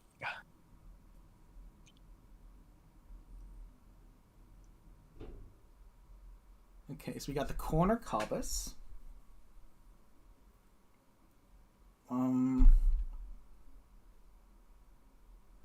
Only safe position forward, really. Yeah, absolutely. And we are going second. The Reinforcements trigger, I guess, well, that got on the stack and left so fast. I'm assuming that means... spin a miss. Spin a miss. Yeah, bolt shot off the top. So now if Kun goes for the bolt shot, we'll have to see. I guess Satir has a first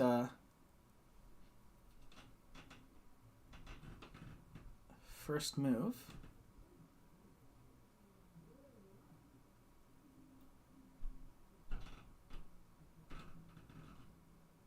Okay. Cackling Scavenger in for some damage. Yeah. Looking to chisel down that 26 health. Kun taking it on the chin. No muss, no fuss. Yeah,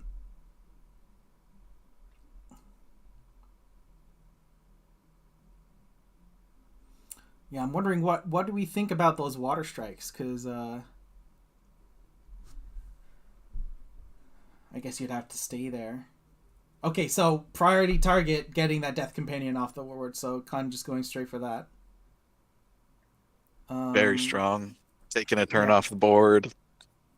Getting an easy cleanup there. Yeah. Getting in position to dodge the Cackling Scavenger in the future. So unfortunately, this leaves our Cobus dead. In a position in which something can attack the Cobus without getting hit back. Yeah. Okay, finishing off with a heavy holy attack. Cackling Scavenger is protecting Cobus's right side. Oh, right. I completely, I blanked on that. Yeah, so, Cobus, I guess, okay, just going for the throat then. It was like, okay, I can't kill that Cobus, so I won't. I'll just kill you. You're going to kill the Fire Cub, and in return, the Pain Imp's going to kill the Cobus. Yep.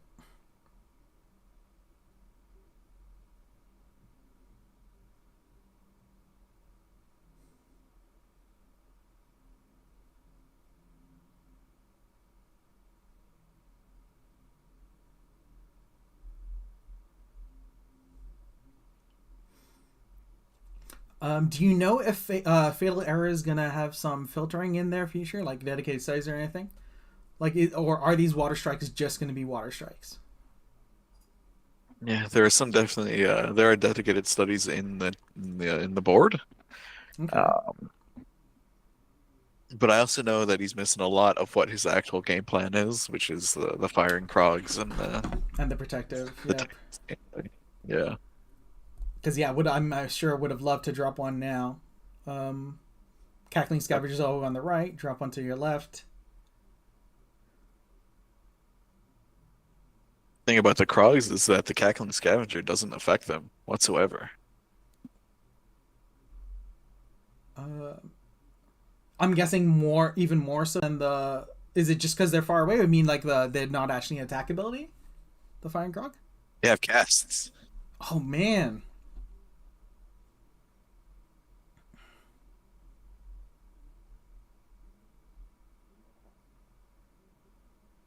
So, top deck is dedicated studies. Yeah, I think. I'm wondering if we'll see the Emergent Worm also attack here after the Cackling resolves.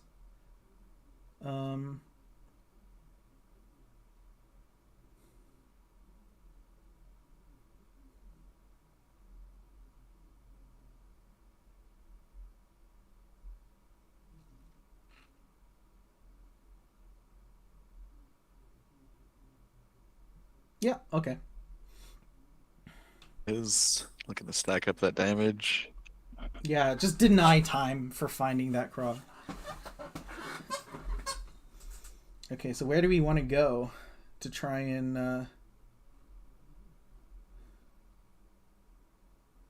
So 1 move, 2 move. Okay, so we're not going to dedicated studies. We're just going to bolt shot here. I mean, we've got what? Is that 10 damage? But we won't be able to get our attack off. The barrier. Yeah. Throw the second bolt shot to get rid of the only target. I think you have to, right? Yeah. It depends on what it's targeting, though, because if it's targeting Kun... Oh, no, because, Oh, yeah, if you... Yeah, then you can't make it fizzle.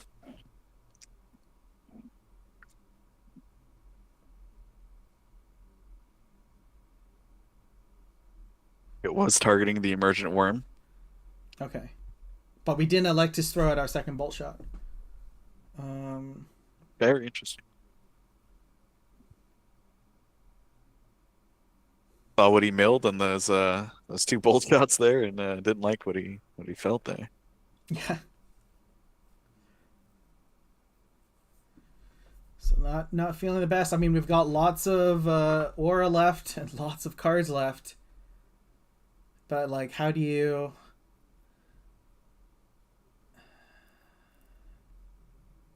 Protect a barrier off the top, which doesn't really no easy help. line here.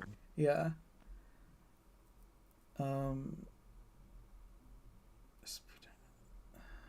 Protect a barrier once. Yeah. Then you get bolt shot. Yeah. Well. Oh, yeah. Not even a bolt shot. Just do the use exert my champion. You're not Iblis. That should be we're hitting the round 2 there.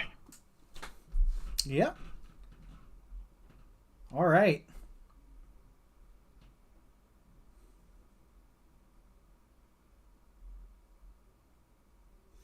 On the sideboard, what do you think you're bringing in? What are you bringing in this point? You're sitting in Kun's position. You saw what's going on. I mean, if I do have tsunamis in the board, I'd like to see them. Likely rope tornadoes too. We didn't. No, we did see a death companion, right? Yes, we did. Yeah. So, like I'm bringing. Like, I know Satir doesn't have a game plan that isn't putting multiple things on the board. So if I've got access to those AoEs, I'm gonna bring popping them in. You definitely look at trying to get maybe warp strikes in there, get some movement.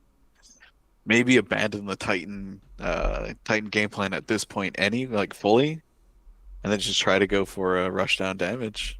Mm. The longer Satir is on the board and exists, the longer she's going to be able to build up and take that advantage over. So abandoning the Titan, does that just mean, like, are we is it mean dropping the protected by fates but keeping the damage sources, or like both, like shaving? Like what are you thinking?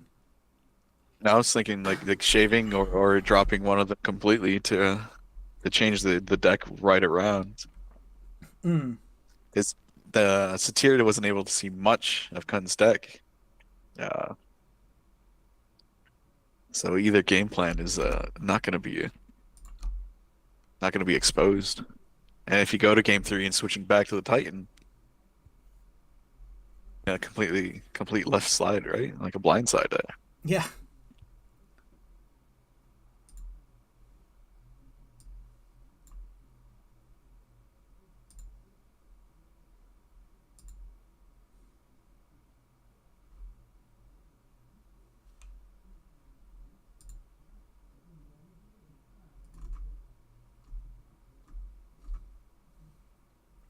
Okay, we'll see.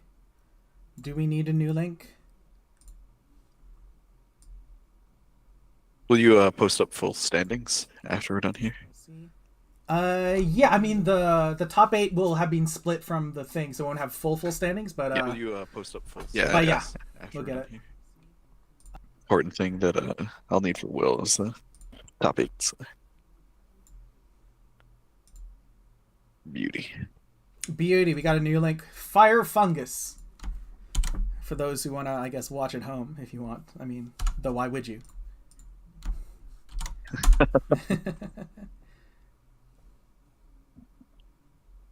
right. Let the game begin. Fatal Error drawing first. 2 Cobbuses. Dedicated Studies, which has got to feel good to have that turn 1. And then Tsunami, got to feel good to have that. A Bolt Shot and a Water Strike. So yeah, we've drawn a little bit under, I think.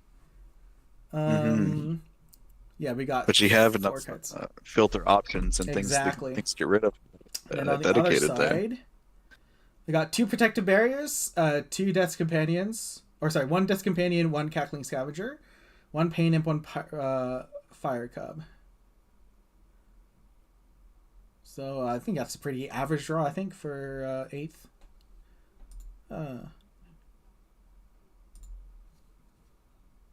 Pretty reasonable. And obviously we like to, assuming we can trust our top deck, which, I mean, 8th has been pretty consistent about that.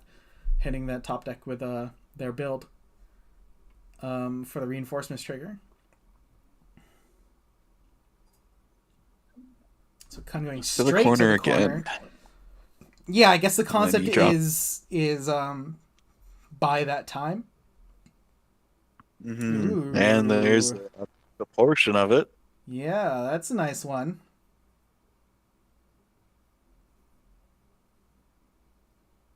Going first as well.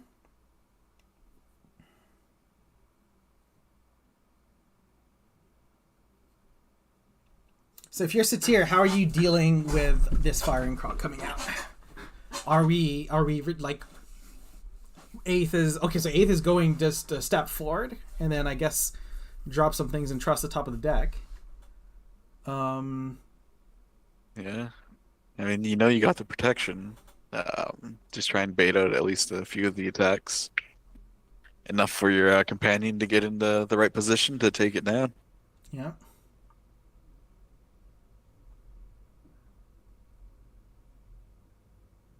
So with 5 health,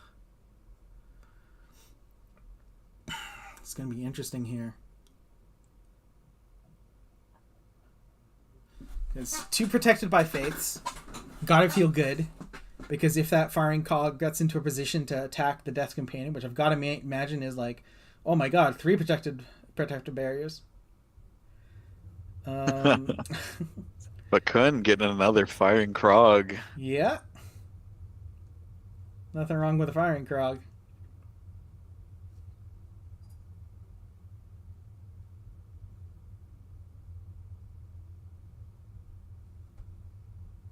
Okay, so we're activating Kun first.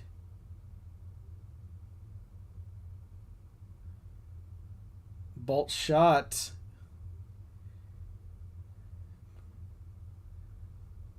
Okay. So the old bolt shot trade 7G for 6G.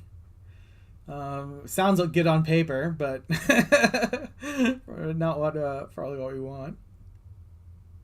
You're cleaning up a lot of that bottom end there. Yeah. That cackling scavenger's not protected for the rest of the round. Yeah.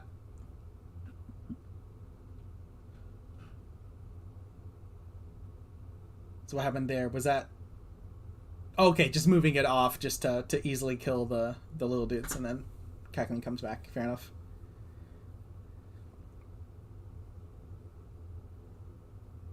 See, it wasn't actually movement. Okay, so now...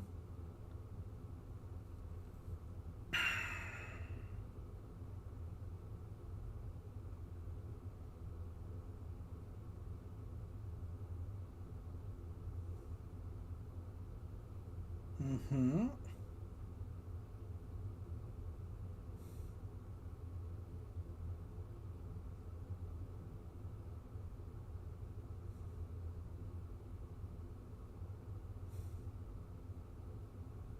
So taking the 4 on the chin, not even trying to go for the desk companion. Or what's happened here? There's a reminder about the protective barrier there. Oh, right. Yeah, as mentioned. and then there's the other protective barrier. So unfortunately, we're gonna lose that. Poor Krog. Yeah, poor Krog. I mean, rest in peace. We'll put them. Oh wait, no, wait, what happened there? Oh yeah, yeah. Okay, protective barrier was used. Okay, cool. Mm-hmm. Yeah, got a little confused there. Yeah, so one Krog down. But, so if you're Satyr, I guess, do we move next to our Death's Companion? To have protective barrier for it? I think so. Okay. Because even if a tsunami comes through, the cackling scavenger survive, the Dust Companion won't. Yeah. So electing to protect the cackling scavenger. Mm-hmm. So now we are in a solid spot for... So if Kun goes for like a tsunami first, I don't know why you would. Because he stays in this position. Tsunami's here, but why would you do that when you have 2 juicy targets for a lined up bolt shot there? Yeah, and yeah, we only get 1 rotation, but that's all we need.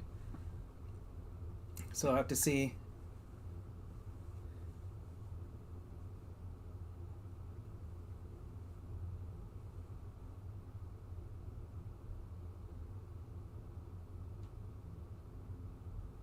Yeah, fatal error taking their time, but I agree. This feels like a crucial turn for me.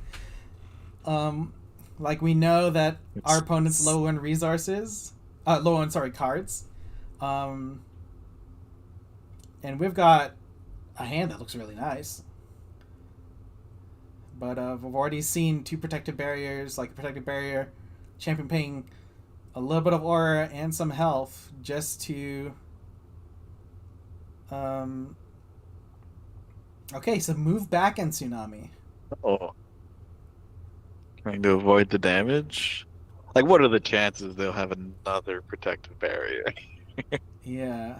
Okay, but 8th is not falling for it. They're putting the air shield. So I mean, maybe this is like, I mean, the tsunami wasn't gonna kill it anyway, so like, there's a little bit of a question there, right?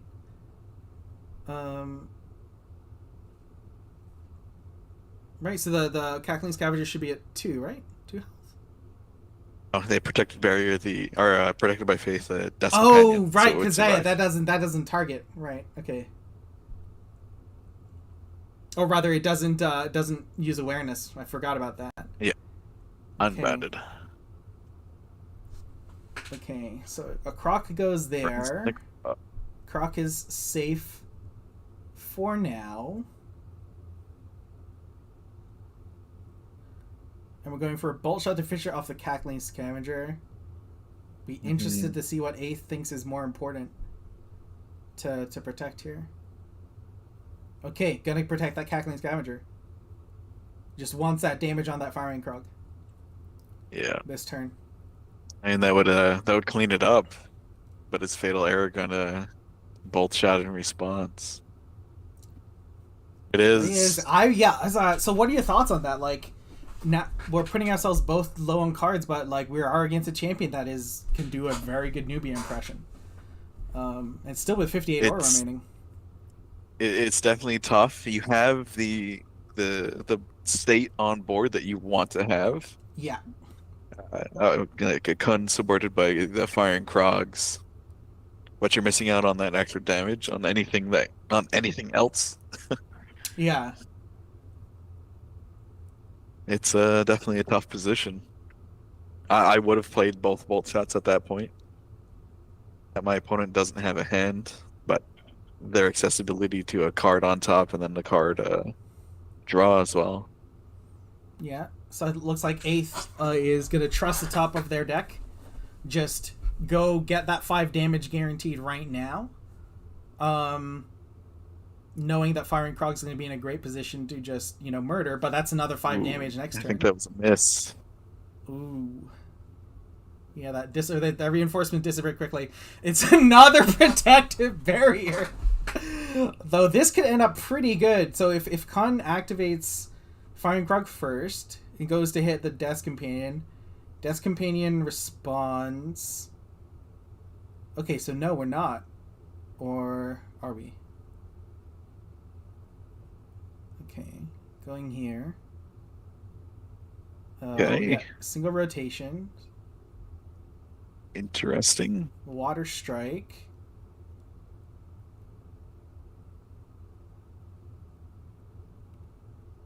So Eighth is, I guess, thinking, do I trade this protective barrier for their Firing Krog? Which, I mean, that sounds pretty good. Yeah. You're going to take 5 damage. Yeah. Like, the Firing Krog will still get the activation, because I think Fatal will definitely see. Oh, no! That just resolved? Okay. Oh. That...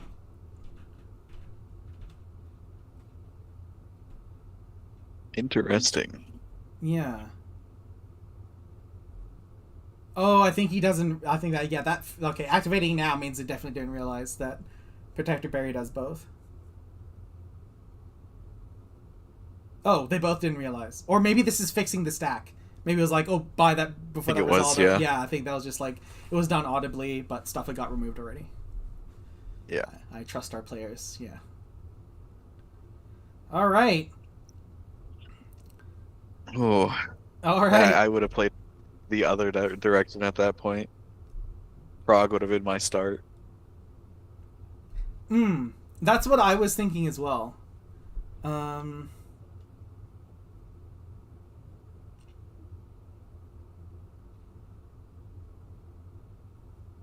Okay. It's a good old little 2 damage there. Cast. Pain All it does is take another Water Strike to take down that Death Companion, though. Yeah. Reinforcements. Ooh, another miss, I've got to imagine. Oh. I'll just flicker it onto the stack and off. Alright. Hurricane Sweep for 8th. Which, I mean, not the best use right now. But maybe soon. Okay, moving all the way back, so we're not going to be able to do our Kabus or dedicated studies. And Death's Companion can just come up to hit. So is this, yeah, so I guess maybe this is just a little bit of a bluff.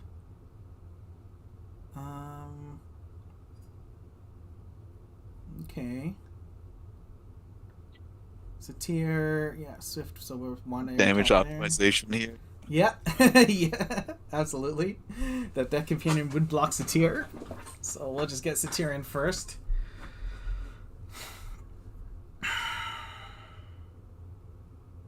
So I mean, like the reinforcement's ability is so strong because you can do a turn like that and still be quite confident that you're gonna beckon another summon at the round. Though another miss, which is like unfortunate. Like 8, that's probably well below statistically what 8 should be seeing, but I mean it is what it is. Like the clock on Kun is definitely there. Definitely ticking. Yeah, like I mean we've got lethal on board, in the current position. Obviously, Kun's gonna get the heck out of there. I guess so. I mean, I've got to imagine this is a Kun, maybe dash. Ooh, Archon of Vigor. How does that go? Underneath Kun. Yeah. So I mean, to death yeah, I mean, so if you're Kun, you've got to be thinking move over the Pain Imp, do a single rotation. Oh, well, when what's it called? When Archon was going there. Now that it's not, yeah, good positioning by 8th, because this requires a double rotation then to hit both the Archon and the Death's Companion, which means you're not going to get to use your action speed turn. Oh, and that is. Yeah, it's probably, I mean, that cleans up for Kun, right? 1 Tsunami? We have the aura for it? We do, in fact. So we can move. You do have the resources to play that dedicated studies, though. Yep. That Kabus has been dead in hand for a little bit without the fuel to bring him in. Yeah. I think I don't know. Well, the old triple rotate Kun. No, that's a single rotation. We're all here. Tsunami, yeah. So, I was just thinking, why weren't we gonna try and just move to where the Archon is and do the same thing, so that we can finish off with the heavy holy attack? That was my question as well. Yeah. But you're going to be taking 4 damage. Yeah, right? It feels like that's unnecessary. I guess maybe this means... Wait, no. So wait, does this mean Kabus has to come down? We're pitching dedicated studies? Is that like to block? Just to not take it? Oh, no, that doesn't even work. Oh, we're going for the throat. Okay. So we're saying you're not going to kill me this round. And next round, I'll be in a position, like, I have flight, you don't. So next turn, I'll be in a position where I can just move once to get behind you, and then dedicate his studies and try and finish you off. Yeah. Yeah. It's a confident play there. It is. At 8th, doing perfect positioning again. Yeah. Unfortunately, there is enough damage for the kill in hand. Yes.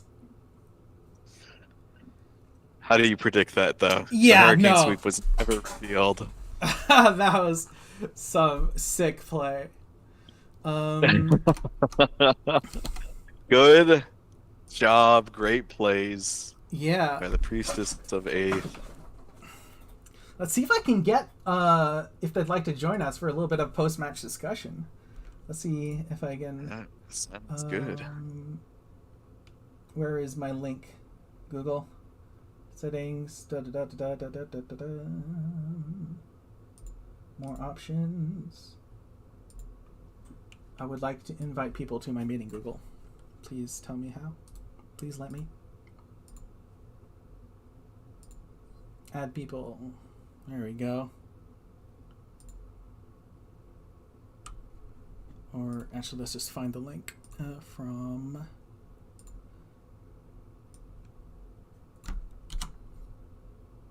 No, I didn't see every second of every game, but I don't know if that Hurricane Sweep was played at all. Yeah, you're right.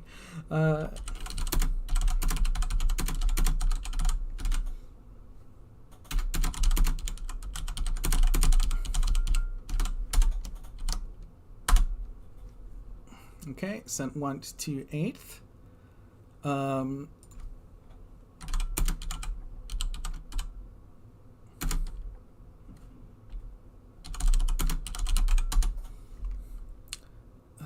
And then let's see if I can get one to fatal error.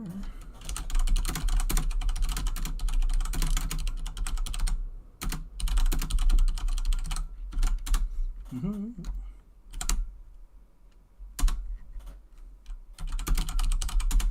I know it's probably very, very late for fatal error. Definitely fair. Being in Germany. He's across the pond and a few more time zones over.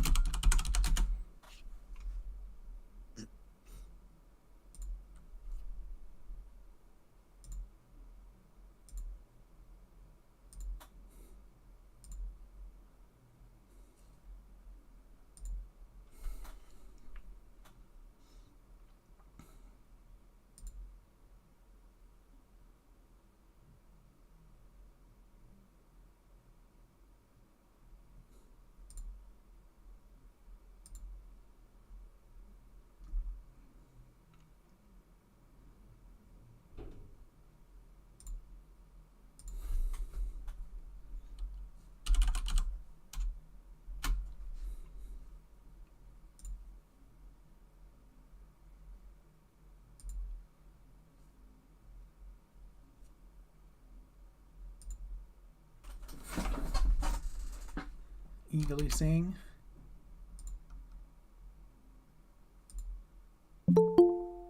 Someone's joining. Ooh. Hey, I see an A, so I'm assuming this is our champion 8th. Hey. Hello. Hello. Wow. Hey. Well done. Amazing plays. Thank you. I'd like to thank all the people who were playing in this tournament as well. This couldn't have happened without them. Yeah, absolutely. Thanks. Everybody did a great job. So I know if you've got a if you happen to have a screenshot or a link to your deck, I could kind of pop it up. If that's cool with you, 8th. Yeah, that's fine. We can do a little bit of discussion there. Okay, so let's see. I got 2 pings. Let me just take care of that first.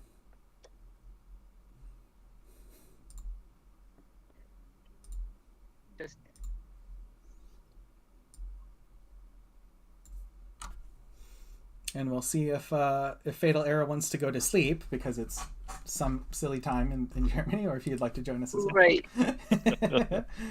Well, yeah, that was a great match. Yeah, I kind of wish I hadn't gotten so late. Would have felt like they could have done more in the second game. Well, in the first game as well.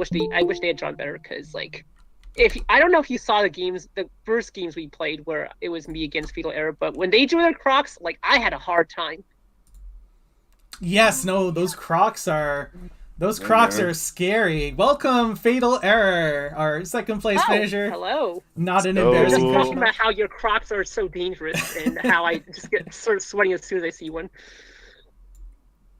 Yeah, so it was as mentioned. So the deck I played today was the deck we wanted to bring to the Worlds before we found out that Nubia Angels might be a little bit better. But based on the fact that Nubia was banned today, I just tried to find out how this deck would work here, and yeah, I mean it worked well overall. In the finals, I guess in the first game we did not see any Crocs at all, and but overall I just need to say that Priestess of 8 played incredible. So we played, I guess, a couple of weeks ago when there was the last tournament, and she beat me there as well, and today twice. So she's just a great player. Yeah. Nothing to add here. So definitely deserves to win the tournament. Yeah, no disagreement there. I would add scary player as well. We were talking about it. You are all too kind to me. Thank you. Fatal Error is not an easy opponent to go against. It's quite intimidating to go up against world's number 5. Yeah.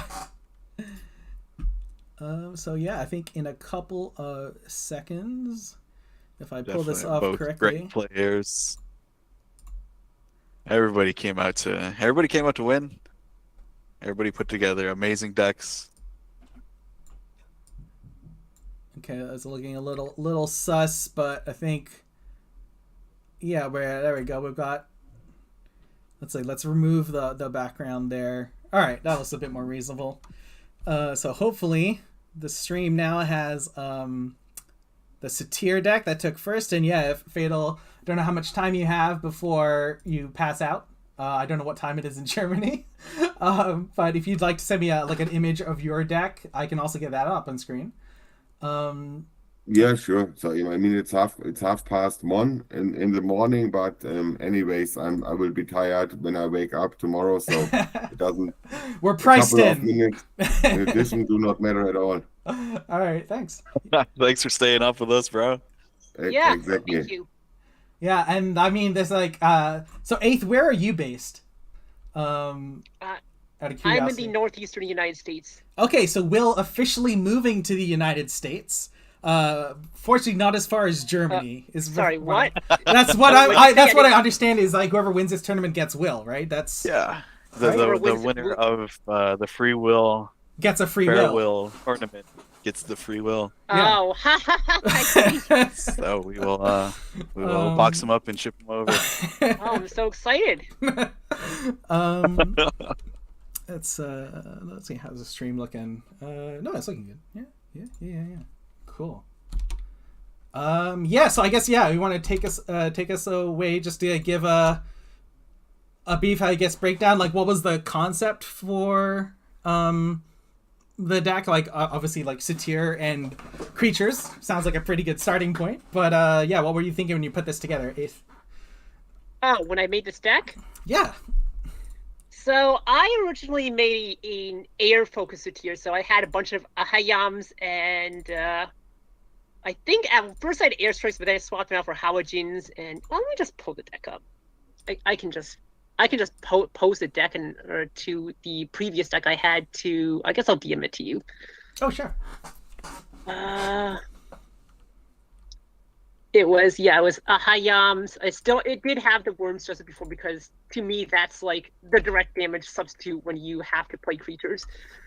Okay, I just sent you the link now. It has a bunch of Hawajins, a few Goliath Sphinx Eaters, and Tower Sphinxes to do filler air damage, and then a little bit of gain life here and there. Lungmas, that was the other creature I was thinking of. Yeah, so it's playing Ahayams and Lungmas, but although only 3 Lungmas, so it's not really a Lungma deck. It's mostly an Ahayam deck with a few other air creatures to take advantage of weakness. And then I found that deck kind of sucked. It didn't play very well. It would play decently, but it just could not survive against anything that could do any champion that could do 2 damage a turn, because they would just go up and punch the Ahayam in 2 turns. Then I lost an Ahayam, and I would have to draw another one. I wouldn't usually draw another one, so I said, okay, I went back to the drawing board and thought, I need a deck that isn't terrible. And so I looked around at the creatures that were available to me in these colors, and first I found the Lava Riders. Okay, that's a possibility. So I made a fire-based deck, and then so the image I sent that had the deck, you'll see it has Lava Rider and Fire Strike and a few other cards at 0/0/0. So none main or side. And that's because I decided to leave them there in case I didn't want to make changes, but I decided these cards didn't really fit with the deck. So I decided it just wasn't good enough. 3 damage just wasn't threatening. I couldn't take out any Angels of Retribution in case I met them, and it wasn't really threatening. It didn't really have much presence in other ways either. So then I decided, Death's Companion is kind of in some ways it's even better than an Angel of Retribution. It's only for 5, only has 3 health, but it costs less than half the amount of aura. And if I'm going to be, it's the perfect thing you want to just reveal and just play off of reinforcements. I thought, okay, I'm going to just play a bunch of these. But I didn't want this deck to be a Death Companion deck. So I have 9 there, but it's I need a little diversity. So I decided throwing some Cackling Scavengers to be annoying with the fear. And then after that, that was the core of the deck. And then after that, I thought, okay, I need the protective barriers. I threw in puppet controls in case I faced Angel's Retribution to steal them, but I ended up not really playing the puppet control. The life cost is very well balanced for that card. Good job of whoever designed it, because it always ends up being just below par for when you want to play it, and that's, I feel, like exactly what that kind of effect wants, is to be just slightly below par. So I threw in some bolt shots as usual for this kind of deck, but the thing that really the thing that I want to think about, so the protective barrier isn't just protected creatures, it's to protect against burn decks. So I was expecting a lot of Idris. I didn't actually play against a single Idris, but in case I did fight face an Idris, I wanted protective barriers to protect both me and the creatures. And then Archon of Vigor is also there just to give myself some extra life and also have a threat. So the biggest thing I had to think about was, how do I get more creatures in without sacrificing utilities? So Emergent Worms, of course, and then the Archons of Vigor instead of Breath of Jalar. So because I originally had Breath of Jalar, and then I cut it because I realized I need more creatures. And so that is basically the philosophy behind how I built this deck. I routed out with some Pain Imps and Fire Cubs. Didn't want too many Pain Imps in case I ran against Burn. And then threw in 4 Air Shields because Air Shield is just an amazing card. Okay, cool. I mean, so I guess the most interesting thing, just like starting off. Sorry, I tried to get a picture of your older deck, but it's really hard to get something that that lined up properly. But I think we've transitioned to the new deck, so we'll just call it. Oh yeah. Yeah. Sorry. No, it's all good. I tend to leave in cards that are at 0/0 because to either remind myself or in case I want to change it. So unfortunately, because of that, it doesn't really fit in one page. Yeah. No worries. But yeah, the most interesting thing here is I think I won't call it greed, but yeah, being pushing yourself up to 16 non-creatures in our Satyr deck. I know at the championship people were pretty set on having 40 out of the 50 cards be creatures. So that on what? I'm pretty sure that's where we ended up. I can double check. I'm having a hard time hearing you because you're breaking up. Oh, like that. Sorry. I'll try doing that again. So the most interesting thing here is the going up to 16 non-creature cards, non-summon cards, because I think at the championship people were pretty like line in the sand on like I think 38 was maybe the lowest number of creatures, like trying to stay around that 40 so that you get 4 to 5 hits. I'm wondering, is Death's Companion being at 7G maybe like a part of what allowed you to do that? Because it's like your card quality is improved. Like you've got a really solid threat, but it's like 7G, so we can go up a little bit more on the other ones. I didn't look at any Satyr decks before I made this, so this was all just me winging it. So I had no idea what the preferred ratios were for the other decks. I would love to run more creatures, but I feel like every single non-creature in this deck is necessary for this deck to work.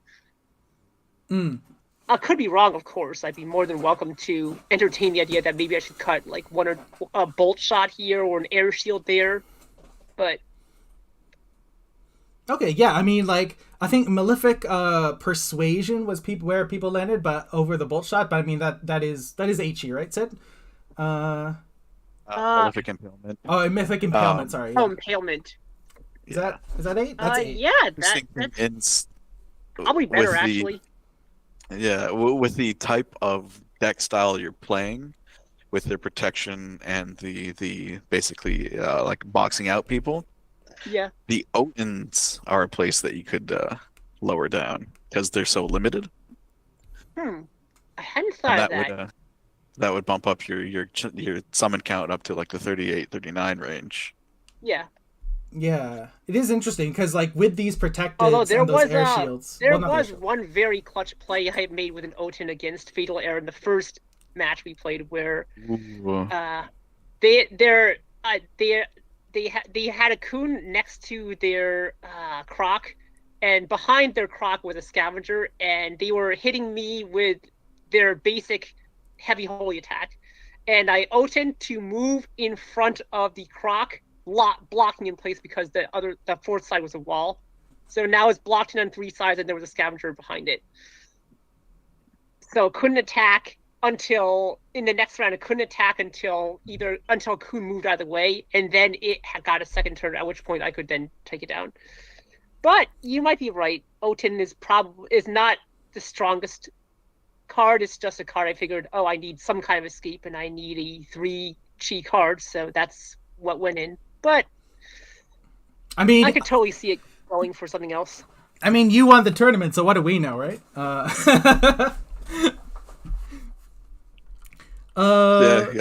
think you're cutting out in Shahan. I didn't hear a single word you said, sorry. Oh, nice. Yeah. Thank you, Internet. No, just saying you won the tournament, so what do we know, right? Like, obviously, anything we can say means nothing. But hey, that's not true. I'm always looking for more critiques and input on stuff, because to me the secret to being a good player is to constantly look for ways to improve. Absolutely, that's definitely. So just because I won doesn't mean anything. Yeah, that definitely a philosophy. In fact, I did get lucky. We all should learn from. I'd love to. Sid, if you've got questions, go ahead. Well, I don't want to go back and overall critique play, but based on that little situation that you had there might have been a slight misplay, because the Krog can attack within the Cackling Scavenger's range. It has a cast ability, not an attack ability. Oh, you're right. That was a misplay. Oops. Yeah, the idea behind it is definitely amazingly solid. But with that summon in that situation, yeah, the particular lineup didn't quite. Time for me to read the friendly card, because I actually thought that was pretty clever. It turned out it wasn't. I mean, if it worked the way you thought it did, it would have been very clever. Like, yeah. Archon of Vigor is a card I'd love to learn more about. I mean, is this a card that's going to stick around in the deck going forward? How did you like it today? Because I love my little game Life Boy. I didn't hear what you said. Oh, this hurts so much. No, Archon of Vigor is a card that I love to see in constructed play. Because it hasn't seen that much. So, how did you get to Archon of Vigor, and is it going to stick around? I needed something that got me life to protect myself against burn decks like Idris and well, I'd count this Kuhn as kind of burn-ish, like burn hybrid. So I need something that could protect against getting burned out really early. And at first I thought, maybe Breath of Jalara. And so I had that in the air damage build. And then I realized I don't really want Breath of Jalara because it's not a creature. And then that's when I discovered, hey, Archon of Vigor, it gains me life and it's a creature. So in it went. I didn't want too many because I don't think I want that much life, but I think 2 is a solid number. The one thing that I'm interestingly I noticed that I want to point out is that there's only 1 Hurricane Sweep in the sideboard. That was just filler. I figured I wanted more. So the sideboard cards a lot of them are just solutions versus creature spam. Because I don't think creature spam is strong enough for me to go to have preparations against it in main board, but I definitely wanted a few options in sideboard that could also be useful against other decks. And so first I threw in some not Burnish Heart, I think it was Burnish Heart. Gilded Stag. My magic is showing. And then Demon's Rage. And then I originally had Meteorites, that's why it's there 0/0, but I decided against it. And then I had 6 chi left over, and I was just struggling to figure out what I could move around to fit in 6 chi. And then I eventually just gave up and said, you know what, screw it. Let's look at all the 6 chi cards and find something I want. And that's when I found Hurricane Sweep. It's nice. Shahan, do we have Fatal Errors deck list up? May have missed, if you posted it, may have missed where it got posted. Fatal Error, have you had a chance to send a link? Are you still there? Yeah, I had sent the link to Will. But I can also in tournament, gotcha. I can track that down. I can also send the link to you again in Discord or whatever. Sure. Yeah, that'd be great. Send it to Shihanigan's. Out right now, he had to take care of his kiddos. Yeah, well, yeah. Yep. Not that he'll be seeing them since he's moving to the U.S. Very sad, but I mean, that it's his fault. His fault for making the tournament this way. Like, I just put it in the Discord, Gian. Fantastic. You can have a look on it. My condolences to Will for having to come here. Tournament. Where are you, Link? Discord, are you refusing to update for me? That would be very rude. Maybe it'd be easier if Fatal Error just tells you the 4-digit number at the end of the URL on the deck list. Oh wait, maybe it's in tournament results up here? No. Because it's always going to be coliseumofeet.com/deck/ and then a 4-digit number, right? True say. That's correct. Yeah. Yeah, do you know the 4-digit number? Yeah, I'm still not seeing the link, unfortunately. Yeah, it's 2499. 2499. That's a much older number than than 8's. All right, cool. Yeah, Conkrog. All right, loading in. Let's see. Can we? Okay, I think that's call that close enough to a solid pick. We'll just have the protections just kind of sneaking down the bottom there. Save. Conkrog, solid name.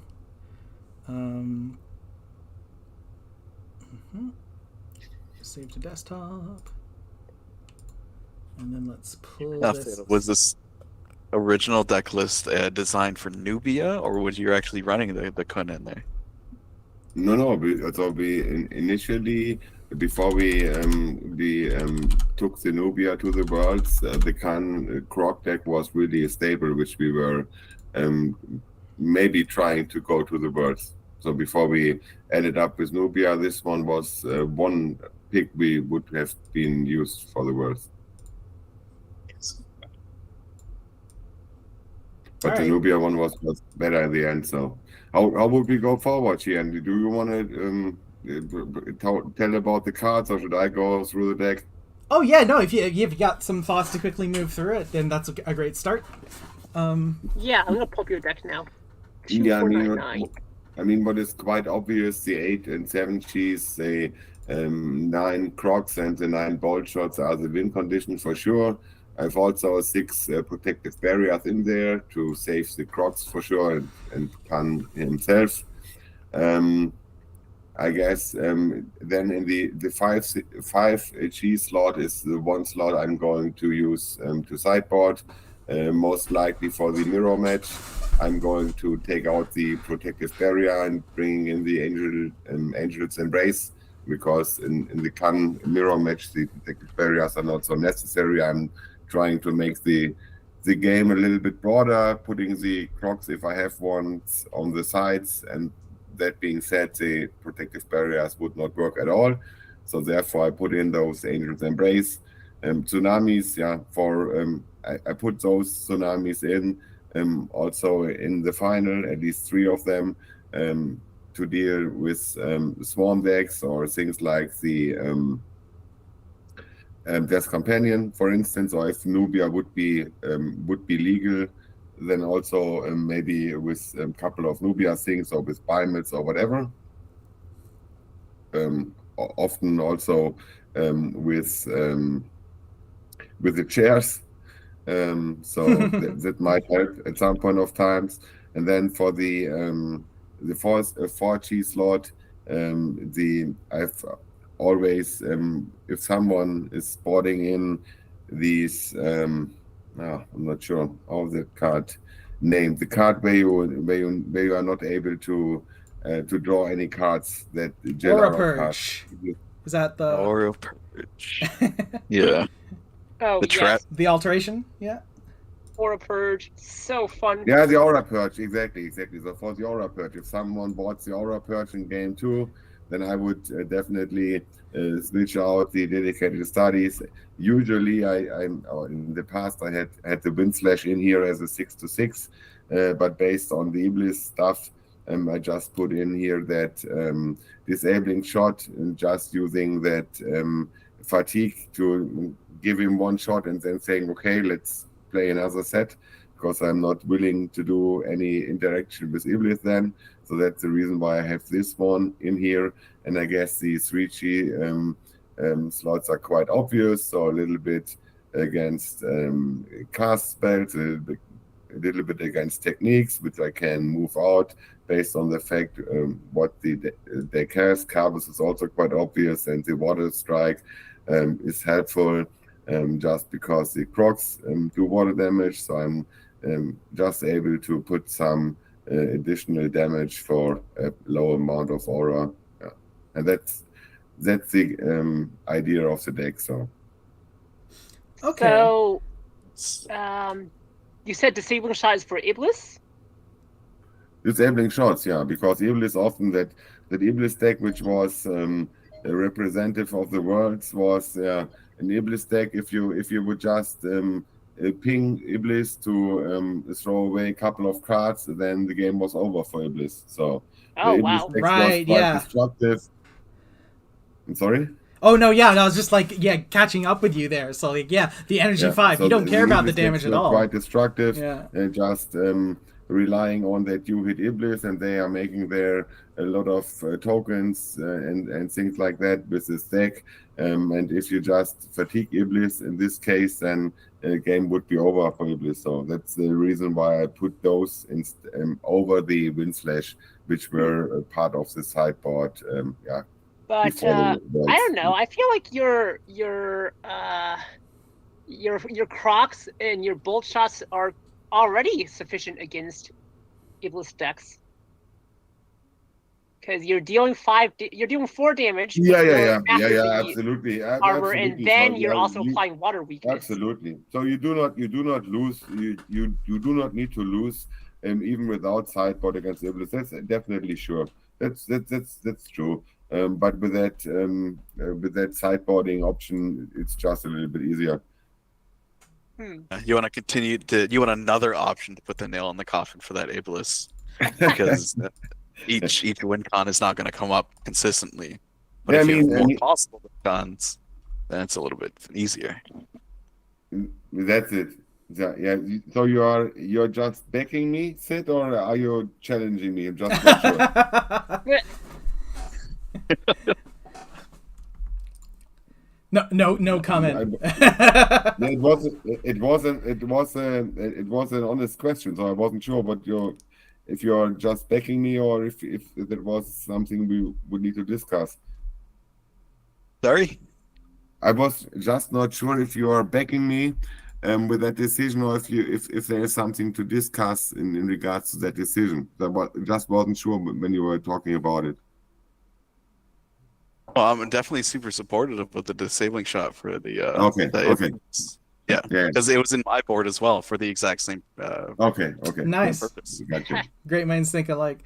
So I am kind of interested that you started with Kun for this kind of like Titan, I guess, with some burn, but like this Titan kind of build, because that's not where my head would have gone, because it kind of feels that you're tying yourself to maybe not get as much advantage out of Kun's dash ability if you're trying to like use Protective Barrier to protect a very good threat. Let's be clear.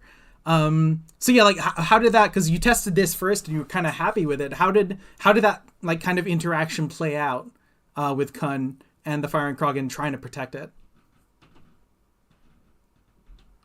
No, I mean, so the reason why we changed the Kun deck the way it is here is just that once we were practicing for the Worlds past year, there were a couple of matchups, not only Iblis, where Kun was running out of gas. When we just played that the Kun deck, Sid played in the 2021 Worlds, and he won with it. So that deck went out of gas in a couple of matchups, and we tried to make it a little bit more reliable with that Crux, having the ongoing damage and not just a one shot or one turn damage, and then either it works or it does not work. So that's the reason why we changed it. But for sure, the deck Sid brought to this year's Worlds with that all these water damage, it was also a great deck. So and the 8G card Sid's deck was relying on, we definitely overlooked in Germany. So we did not play this card at all, and it's really, really a good card. So also congrats for this build, Sid. I mean, in the end, our build was better. But this was definitely a good one, and we absolutely overlooked that card, which is definitely an option to build a Khan deck, which is, yeah, I mean, you went, I guess, 7 or 5-0 in the Swiss rounds. So it's definitely a good one. So congrats to this. Yeah, that was like the original, like the idea behind the original Khan deck in the 2021 was that the thing that a lot of people identified is that if there is interaction, if there is an efficient way to dodge it, that you can easily overrun it. But the supportive thing was that a lot of people were not expecting it. Yeah, I played once or twice beforehand. So it was a bit of a surprise there.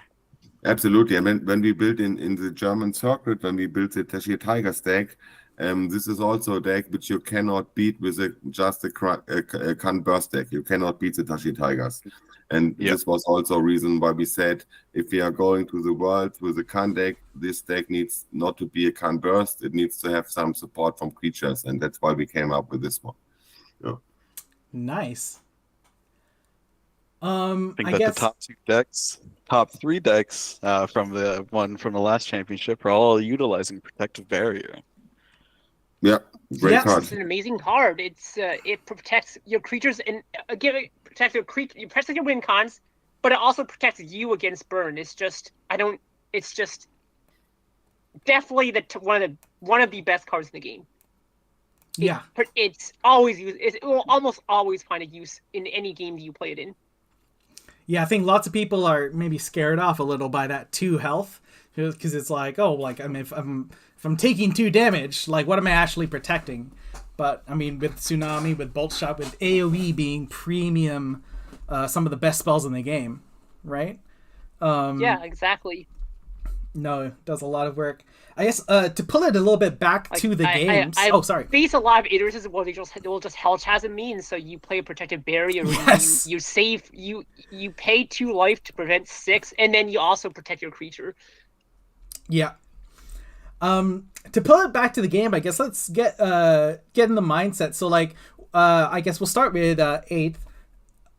What were you thinking, like, sitting down? So you've got kind of in front of you, maybe you've drawn your opening hand, or, you know, maybe it's like a couple rounds in. What are you thinking? Like, what's your game plan? How do you want the game to go? What was the last part? You said draw your hands a couple rounds in. What was that last part? Yeah, so like just how would you, what do you want the texture of the game to be? What do you want to be important? What do you want to make your opponent play into? Like, how are you thinking of attacking with your deck? Okay. So, because I had played against this deck earlier, I had a rough idea of how the strategy was going. It was going to try and play Crocs, run up to my face and Bolt Shot me, and then whatever else it could hit at the same time, and then just pile on the damage with the Crocs, hitting from three spaces away, so I can't really reach it easily. So I have to be able to close the distance with my creatures as quickly as possible, while also knowing that, while also being careful to make sure that I wouldn't get hit with the Crocs as I was approaching. So first I need to stay, what I say, it can hit 3 away and it can move 2. So first I need to keep all my things 6 away. Before I start the approach, I need to make sure everything I want to keep stay alive is 6 away. And then after I see where their Crocs land, or whether any Crocs are played at all, then I can decide, okay, once now I know whether I need to keep my things 6 away. So once I've made a decision to go in, then I just charge in as fast as I can, because I cannot afford to let Crocs just run backwards and keep shooting my stuff, because it shoots down everything I have in my deck in one hit. Yeah, no, yeah, absolutely. And I guess the counterpoint, like, is there anything? I mean, I think 8th had a really good grasp on your attack vector, there, Fatal. But yeah, what are your thoughts? How do you want this game to go when you're sitting down, staring at Satir? Yeah, so in the first game, I did not have a real idea, to be honest, because I haven't since the Worlds. This is the second tournament I've played. So there was one tournament a couple of weeks ago where I also faced Princess when she was in Nubia deck, and in this tournament I was playing in Satir Brew on my own. So I had no real experience with it. But after the first game in the Swiss rounds, which I lost 1-2, the idea in the second game in the final now was to be defensive, using the range advantage I have with the Crocs against her. But unfortunately, in the first set, I did not draw any Croc, and I did not build any Croc. So I was about 20 cards or 25 cards from the deck, and there was no Croc either in the graveyard nor in my hand. So in this case, it was not really possible to check if this would work. And then in the second game, I tried it to be a little bit more defensive.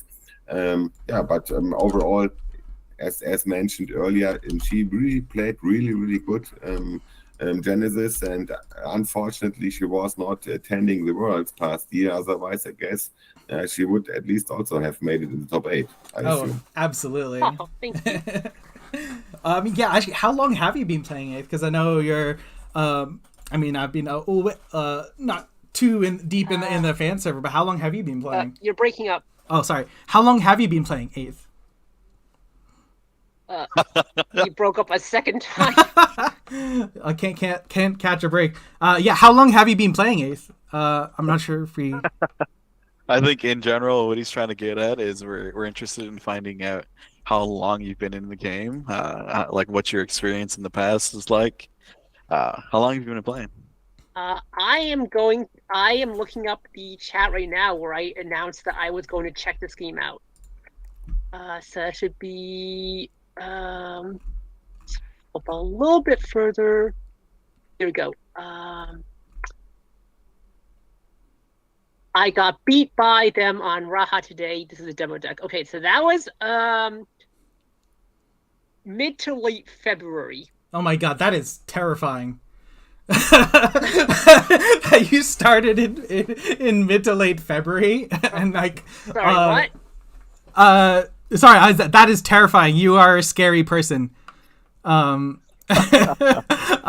you started in late February, and then here you are, like with like perfect positioning. You know, like we were constantly like Sid and I were constantly saying how like amazing like your play was throughout the tournament. So yes, very scary. Well, I mean, thank you. I mean, I play a lot of Fire Emblem. So, as you might have, some people might have deduced from the avatar I use in Discord, but I play a lot of Fire Emblem. So, I'm very used to this grid maneuvering with things that can hit 1 or 2 away.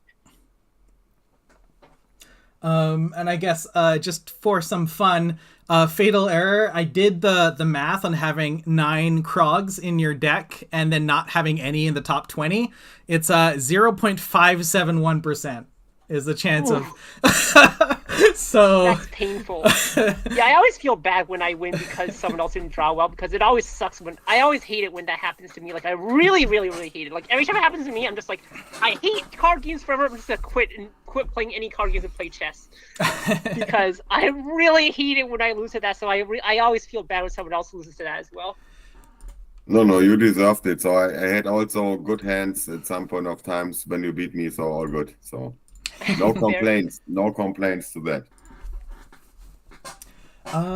Yeah, I guess I don't know, Sid. I think that's if you don't have Sid, if you don't have any other questions, I think maybe that's a good time to end this stream.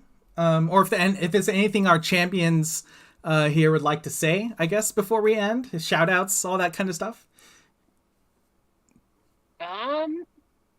I guess I'd like to have a shout out to everyone who came out tonight again. I mean, I've already said that, but you know, I think it's great that everyone was able to come together for this. And yeah, let's pray that the game will go forward. So yeah, I would love to see more strategic card games. As an avid Fire Emblem fan, this is basically more Fire Emblem as a card game than even the official Fire Emblem card game was. Yeah, agreed. And at least what we are hearing here in Germany, it must not be the end of Genesis. So the prediction is not as bad. At least what we're hearing here. So crossing fingers that it will go forward. Yeah, we saw that we will Phoenix meet again all together in Canada at some point of time, or maybe in Germany. Let's see. Yeah, maybe I'll even make my own strategy card game called Blenesis. Sid, I mean, you started this stream together with Will. Anything you'd like to say to end us today? I just want to, reinforce the idea that 8th is already spouting. Thanks for everybody coming out. Thanks for all the volunteers who have helped us run this. Yeah, big thanks to Shahan for both running a lot of the tournament and continuing the stream afterwards. Yeah, you said 8th is what? I didn't hear that part. Oh, that 8th was already stated. Oh, I see. Got it. Just thanks for everybody for coming out. Thanks for thanks for Fatal Error for staying up so late. Definitely. In a tournament. Thanks for 8th for coming out and showing us some big plays. Yeah, 8th making sure Germany doesn't get both the trophy and Will. And yeah, I'll just reiterate big thanks to Yan Proudly, also known as Kilotix, who throughout the day was helping run the tournament as well, and then once I moved to streaming, took full control over making sure everything ran smoothly. So big thank you there. All right. And of course, big thanks to Will K for getting everybody together today. Yeah, fair enough. Putting big together the tournament, getting all the prizing together, and round of applause. He's just a great man to be around. All right. That's true. I can echo that, and thank you, everyone. It was a pleasure, and have a great rest of the day and a great time until we are next. Yeah, see you at the next one. We'll make sure there's a next one. I don't know what it will be like, but hopefully there'll be a next one. All right. Bye, everyone. Thanks for watching. Thank you.